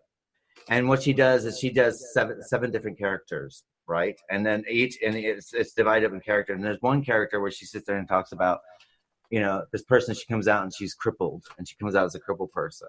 And then she talks about how one day she wants to be normal, and she just changes her body very slightly and moves herself to be normal, and then goes right back to being the crippled person. And the thing is, your body is able to do that, and changes, make yourself smaller or bigger. Sometimes small people, what they'll do is they tend to stand on their toes and bring their chest out and point their chest out. Make themselves bigger. Where taller people who are very conscientious of their size tend to be drooped shouldered and droop themselves to make themselves smaller. So I think that if you have different personalities, you're able to do that. Now, from a medical point of view, I'm not sure if it might be possible, but maybe you can change your body chemistry to that one personality might have diabetes, and maybe that when you take insulin, that doesn't affect your body because your body thinks it has this, and how much in the documentary, M. Night says that there are case studies of this that has been proven that these types of anomalies have occurred. Now they're rare because of DID is rare. So it maybe in the million cases of DID, maybe that one person was their eyes went from blue to green or from blue to brown, Right. It's such an anomaly that you don't know why that is, and it's the mind, because to me, it's like, it will be interesting. Again, the Trojan horse of all three of these films is we stop ourselves from evolving mentally or physically in our prowess, and like if we are able to supersede our own barriers, what are our capabilities and what are we capable of doing? Well, I can tell from a rheumatological point of view, and that's the department that I work in. We have a thing called fibromyalgia. And fibromyalgia is something that you can't treat because most of it's in the mind of the person. Now, that's debatable. Well, that's the thing it's debatable. It is being looked at. But what we do with our patients now, we don't give them drugs anymore. We give them the pain management. And pain management looks at the way they can manage their pain. And the way they manage their pain is not through drugs, it's through psychology. Yeah. And it seems that for a number of them, a high percentage of them, we're looking probably about between 95% and 96% of the patients who have fibromyalgia who are now going to pain management and not being treated by rheumatologists. It seems to be having the desired effect. Now, we still have the small percentage that doesn't work for, but we're now looking at people managing their pain through mind over matter. Well, it's also, anyone who has an autoimmune, like I have an autoimmune, stress is a very key indicator of those types of flare-ups. So that's the mind, right? So how your mind is managed, I agree with that. Relaxation, that is what really affects the actual cause and symptomatics of these types of things. Well, it's also like, but that's really hard here. But you can also look at people who might have been in a car accident. And then some people, they can have the same injury, but if they're very positive and that they're going to get through this, they might not feel the pain or anything like that, and they might get over it and be able to get on with a normal life. Where other people sometimes are given drugs right away and they can't live without those drugs to manage the pain. What I wonder if that girl's ability, by the way, if she ends up having an ability, I wonder if it's because she can't feel pain. It's possible. So maybe doesn't, because like her cutting herself and like cutting, it's like, I wonder if she doesn't actually feel pain. Well, I could cut myself no matter how fucked up I was. Maybe she doesn't feel anything. Maybe she's emotionally dead as well. Maybe. Well, she's not emotionally dead because she was crying and she has fear and she has, but maybe like which imagine it being brought out over a period of time though. It's nothing. Nothing that she experiences right away. But imagine having the ability to have fear and sadness, but you can't get rid of that. That's why people cut themselves to get the pain to replace with the sadness, right? So imagine her unbreakableness is actually, she can like get shot and that, because she never, if you think about it, she never got hurt. Like she never, except from her bite. Wait, no, she did get bit. Yeah, she was limping at the end, so obviously she can feel physical pain. So it will be interesting to see what they do. But I think the end result is mind over matter, and how much the mind has control over what happens physically. And the common thing between all three of these characters is all mental, right? Because like Glass is the mental mastermind type of thing, and then you have David, same thing. Him coming into his abilities didn't really come until his awareness, right? Like the whole of his abilities, I should say. And Split was the same thing. The balancing act of all these different personas is all very much, let's come together and what we could do if we come together, what power we have, right? So it'll be very interesting if that's what they're going to go with this. Yeah. Because that could open the potentiality of anyone, right? So that's the interesting thing is if that's sort of proven and people are, and we also live in a very media centric environment where people are just constantly consuming drama. So imagine watching something unfold before your eyes, and now what you thought was impossible is possible. Right. And what that can do to anyone who is like, oh, well, this guy who is breakable now, this is what his abilities, this guy is this. And so it would be interesting how the ripple effect would happen with that story. Yeah, makes sense. I mean, to be honest, it's amazing that Split was made at all, really, because it's another studio. And for Disney to let go of some of the characters. Now, it's interesting that Glass is going to be released domestically in America by Universal, but released internationally by Buena Vista, by Disney. How funny. So obviously they were able to come to an agreement, which is very good. I'm wondering how much... You normally don't get these agreements between two movie studios. So well, I think it's because everyone wants it so badly. I wonder how much it's going to end up, because it's funny how Split spent less on the budget. So they spent $9 million and they ended up making $278 million versus Unbreakable was $75 million, which I'm surprised, as I was like, why would that cost so much money? There wasn't that many special effects or anything like that. Yeah. And it made less. It made $248 million. So, but you also have to admit that when, some of that might have been actors' fees. Because exactly. When Unbreakable came out, Samuel L. Jackson and Bruce Willis were at the top of their game as far as box office goals at that time. I mean, so that's like probably half of it right there. I mean, look at Die Hard with a Vengeance. I mean, they did that, together, and Pulp Fiction, and wasn't Samuel L. Jackson up for an Oscar for Pulp Fiction as well? And I believe so. And Bruce Willis was still riding high. I mean, he's still a big box office draw. He just finished doing The Sixth Sense. So imagine, like, yes, M. Night, I'll come and do Unbreakable for you. But I remember I made so much money in Sixth Sense, and I was up for an Oscar for that. So you're gonna have to pay me. Yeah. And get rid of that little brat kid, Haley Joel Osment. And at the same time, I mean, Robin Wright was married to Sean Penn, so I imagine that there was a bit of negotiation there. It's like, this is, Sean Penn's wife, so we're not going to get her cheap. Nope. And plus, she's coming in for Julianne Moore, so we're desperate. Yeah. So So most of that might have gone on to like their paychecks. Yeah. To be honest, watching Unbreakable this time around, and in my mind, I saw the train wreck, and I thought we saw the train wreck happening, but you don't see that at all. You don't see any of that. Which is what I love, because I was like waiting for that. Like it's almost like a famous director scene where, it's like you're staring forward, but from the side, I thought the train was going to hit you from the side. And I was like, oh wait, that's that scene. Oh wait, there was no scene. Like, wait a minute. Sort of like the Super 8 train wreck and Super 8. And I do hope that M. Night will do a little bit better on the action fight sequences, because I have to sit there and say, in Unbreakable, that's the first time he'd done a fight sequence in any of his films. And the Bruce Willis fighting the evil person who's abducting girls, it was so he didn't even fight him. He just wrapped himself around him and was chokeholding him, basically. He put him in a sleeper hold or something. I think he killed his ass, because he was I like, think so. He choked him, but to be honest, it's like,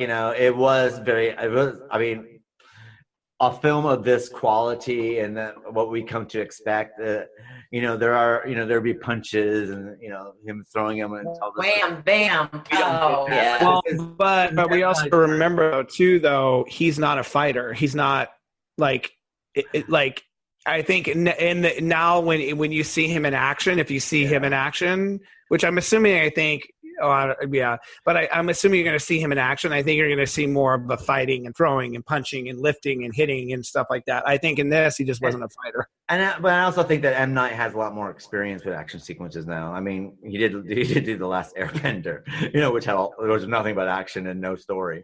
But he's got a lot more experience with that. Split, you have to admit the Split sequences, the action sequences are a lot better than anything that M. Night's done previously. So I mean, so now he does have experience. So I think that with Glass, we will get, when there are action sequences in it, I think they probably will be better executed then. I mean, the one scene that I think everyone has seen in that trailer is him running on all fours. I was like, holy shit! Like, that was like really cool. He looks like like a dog, I guess, because the way he's moving. Well, I have to say when he does that in Split, and he's running through, and he got the security guard with the dog, and what's that? Oh, it's an animal. It's like what? Yeah, that was funny. Well, he was sticking to the walls and climbing up on the ceiling. Oh. It's quite interesting. I mean, I'm very excited for Glass, and so am I. The only thing I hope is that I'm not too excited. Yeah, I try to always keep the bar down here. I try not to keep it too high because I don't want to be, And I do hope that M Night, knocks it out of the water. That's what he does, and I'm sure that I'm going to anyway. But. When's it come out over there, Keith? The what? When's it coming out over in England? We're getting out on the 18th, the same time. Nowadays so it's globally then, probably. It's global 18th then. Globally. I'm going to go see it on the 28th though. So. Yeah, I probably will see it on the 19th when I get back. Yeah, I'm doing the 28th because that's when it's the Thursday after I get paid. So January's lean pickings because we get paid. It's always slim pickings. Oh my God! Well, we get paid like the week before Christmas, and you got to make that paycheck last for 7 weeks this time around because we get paid the last Wednesday of the month. So it's like, so slim picking. So I'm just like, my bank sends me a balance. I'm like, I'm not looking at it. No. And then you switch into your another persona. You switch into Patricia. Hello. Would you like a sandwich? Can we talk about Hedwig's like, but I have red socks. I was like, oh God, he was so good. Some of that dialogue was good. Come on. I don't know. I said that the chunky dialogue is the only place that the dialogue is chunky is with M Night, and we can knock that down because M Night can't act. So we'll just say, so we'll just ignore that. Just say that the chunky dialogue is because of M Night's can't acting. Yeah. So we can ignore it. But I have to say the dialogue was less clunky in this one. I mean, I do question the simple fact that these girls, they tend to see something horrible and not run, but that's fine.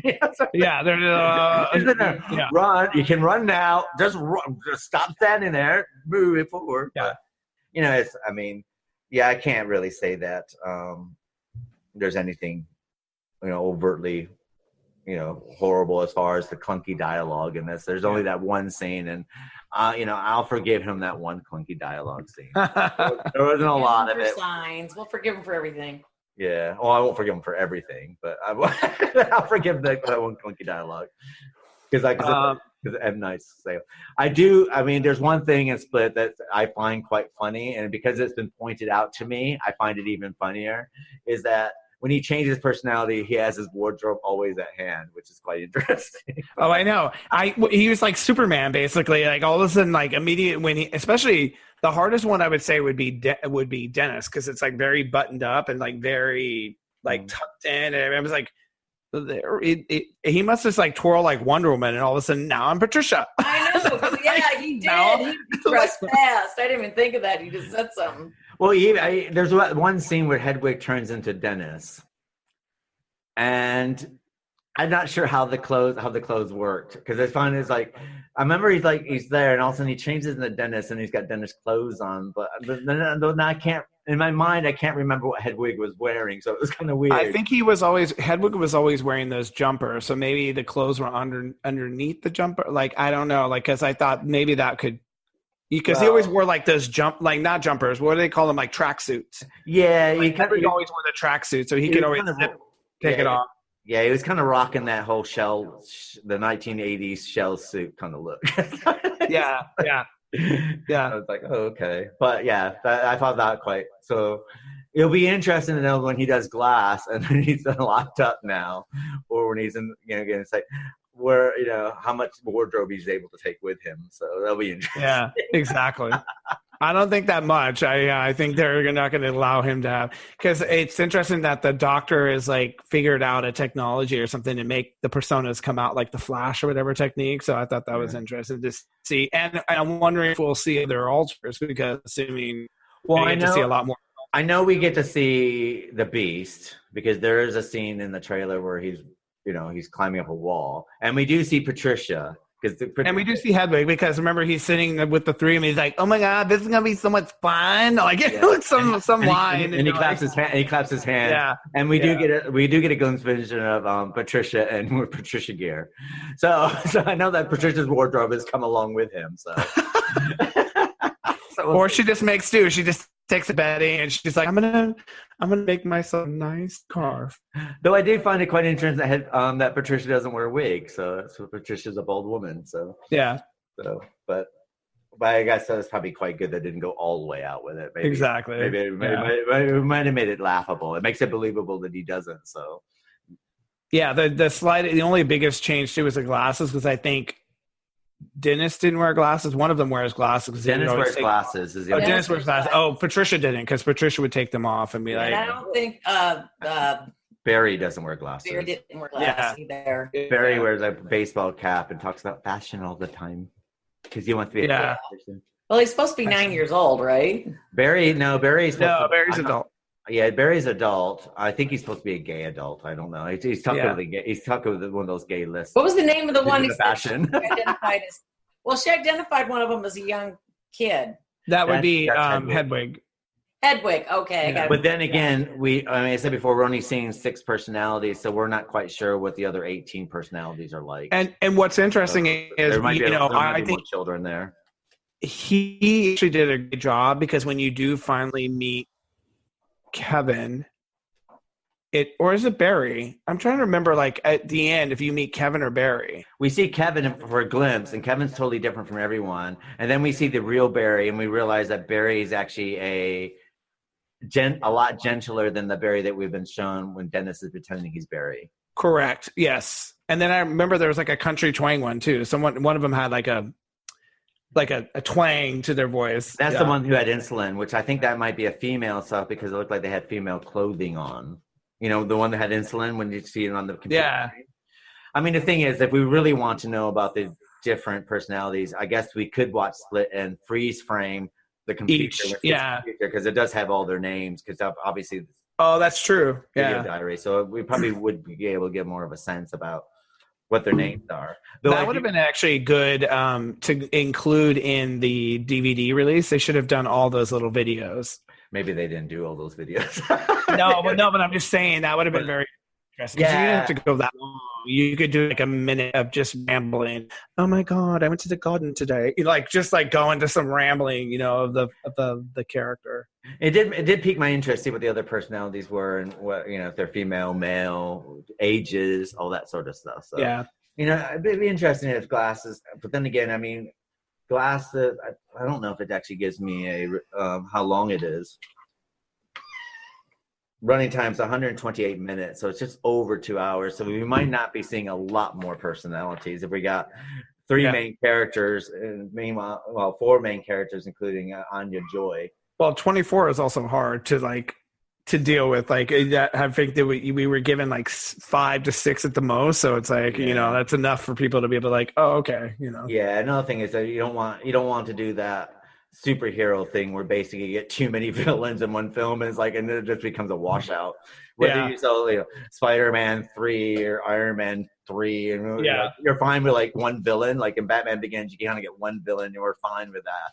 Then we get Batman, the second one, The Dark Knight, and we get 2 of them, which it's okay. It's crowded, but not too. And then you get the third one, you got 3 of them. It's I don't know who the hell anyone is anymore. Yeah, exactly. And then with the number of villains, you need the number of heroes too, because you can't fight them all on your own. So.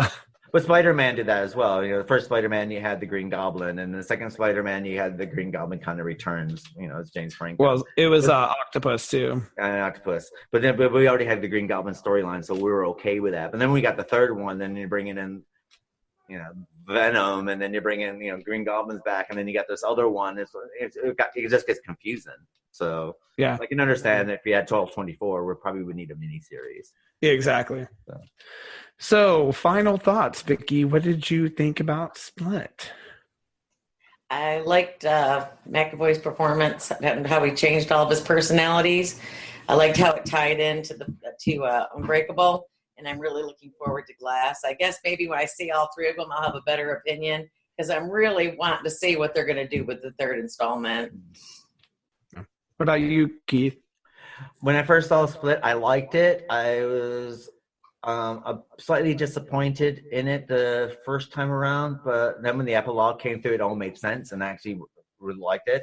Now I love Split, and it's actually made me more excited about Glass, and I highly recommend. I highly recommend it now. Yeah, I do too, especially like comic books. Yeah, and I think if you are watching them, try to watch them sequentially because it would be helpful for you. Because one of my friends like, can I watch Split before Unbreakable? And I'm like, you can, but it's just that maybe you're gonna you throw you off a bit. So I would watch Unbreakable first, and watch Split, and then watch Glass, and then watch them all over again.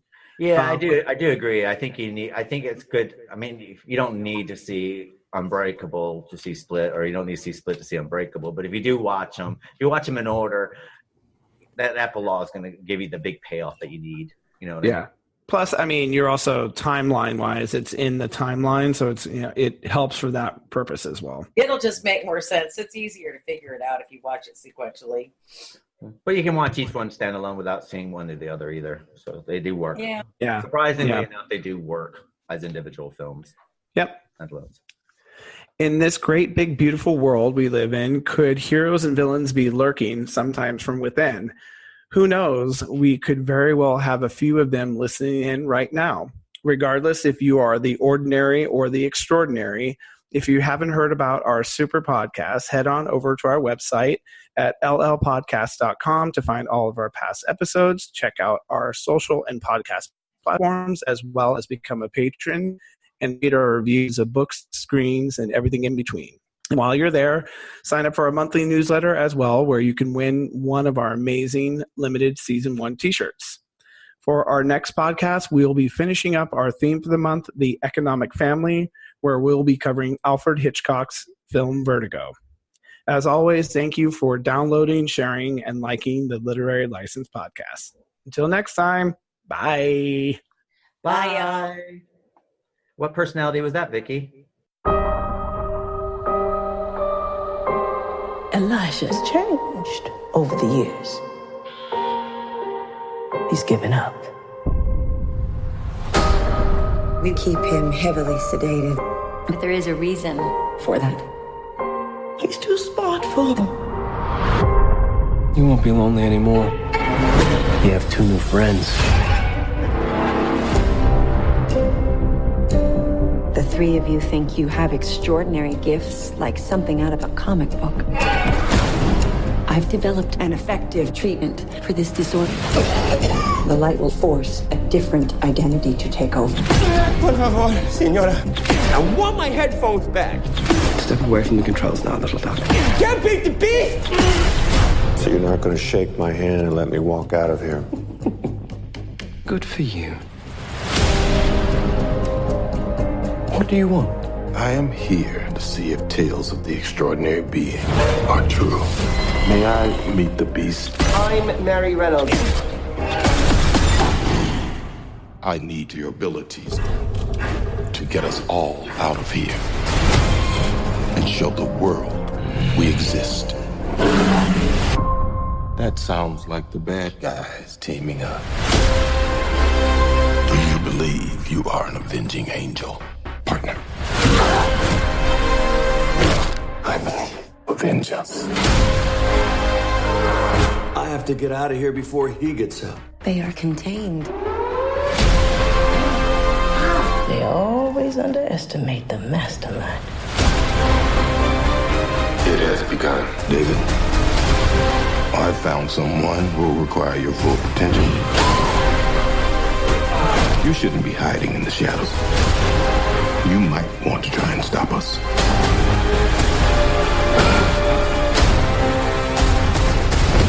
A lot of people are going to die. Now, who'd like a PB and J sandwich? We are not meant to have this much power. Finally, all of us together for the world to see what we are capable of. You need to get out of here.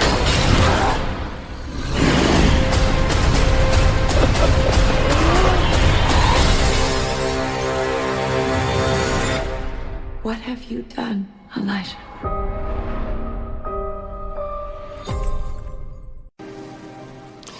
I have something called osteogenesis imperfecta. It's a genetic disorder. I don't make a particular protein very well, and it makes my bones very low in density, very easy to break. I've had 54 breaks in my life, and I have the tamest version of this disorder, type 1. There are type 2, type 3, type 4. Type 4s don't last very long. So that's how it popped into my head.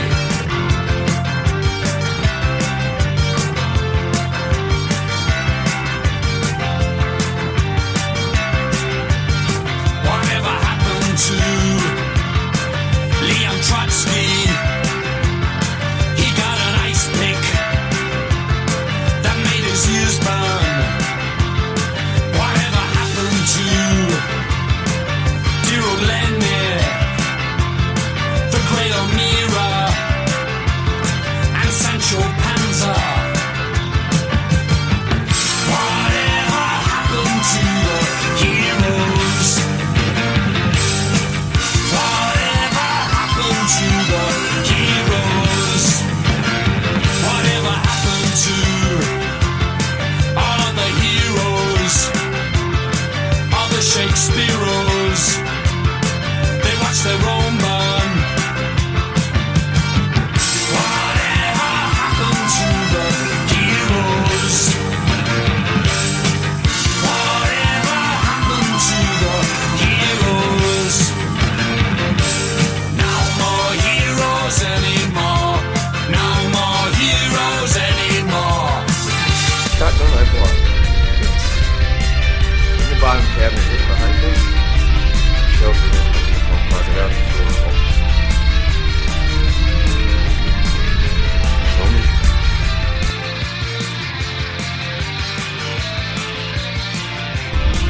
Wait. No. Don't do that. Don't do that. You can't handle reality. My name is Jake. Listen, Dr. Fletcher been getting our emails? This is what we have to do. As in 1008, when Anandapala suffered the Shah's most crushing defeat and Mahmud overran the entirety of the Punjab region, taking the famed temple of Kangra, we have been wronged by this alliance, this horde of Patricia, Dennis, and the boy. Their actions do not represent us. They are everybody just take a minute. Oh, baby girl. They were still in control of the lights from me, but the group are gonna work through this. Whatever happened to family? all of the heroes? All the Shakespeareos? They watch their own burn. Whatever happened to the heroes? Whatever happened to the heroes? No more heroes anymore. No more heroes anymore. No more heroes anymore. No more heroes anymore.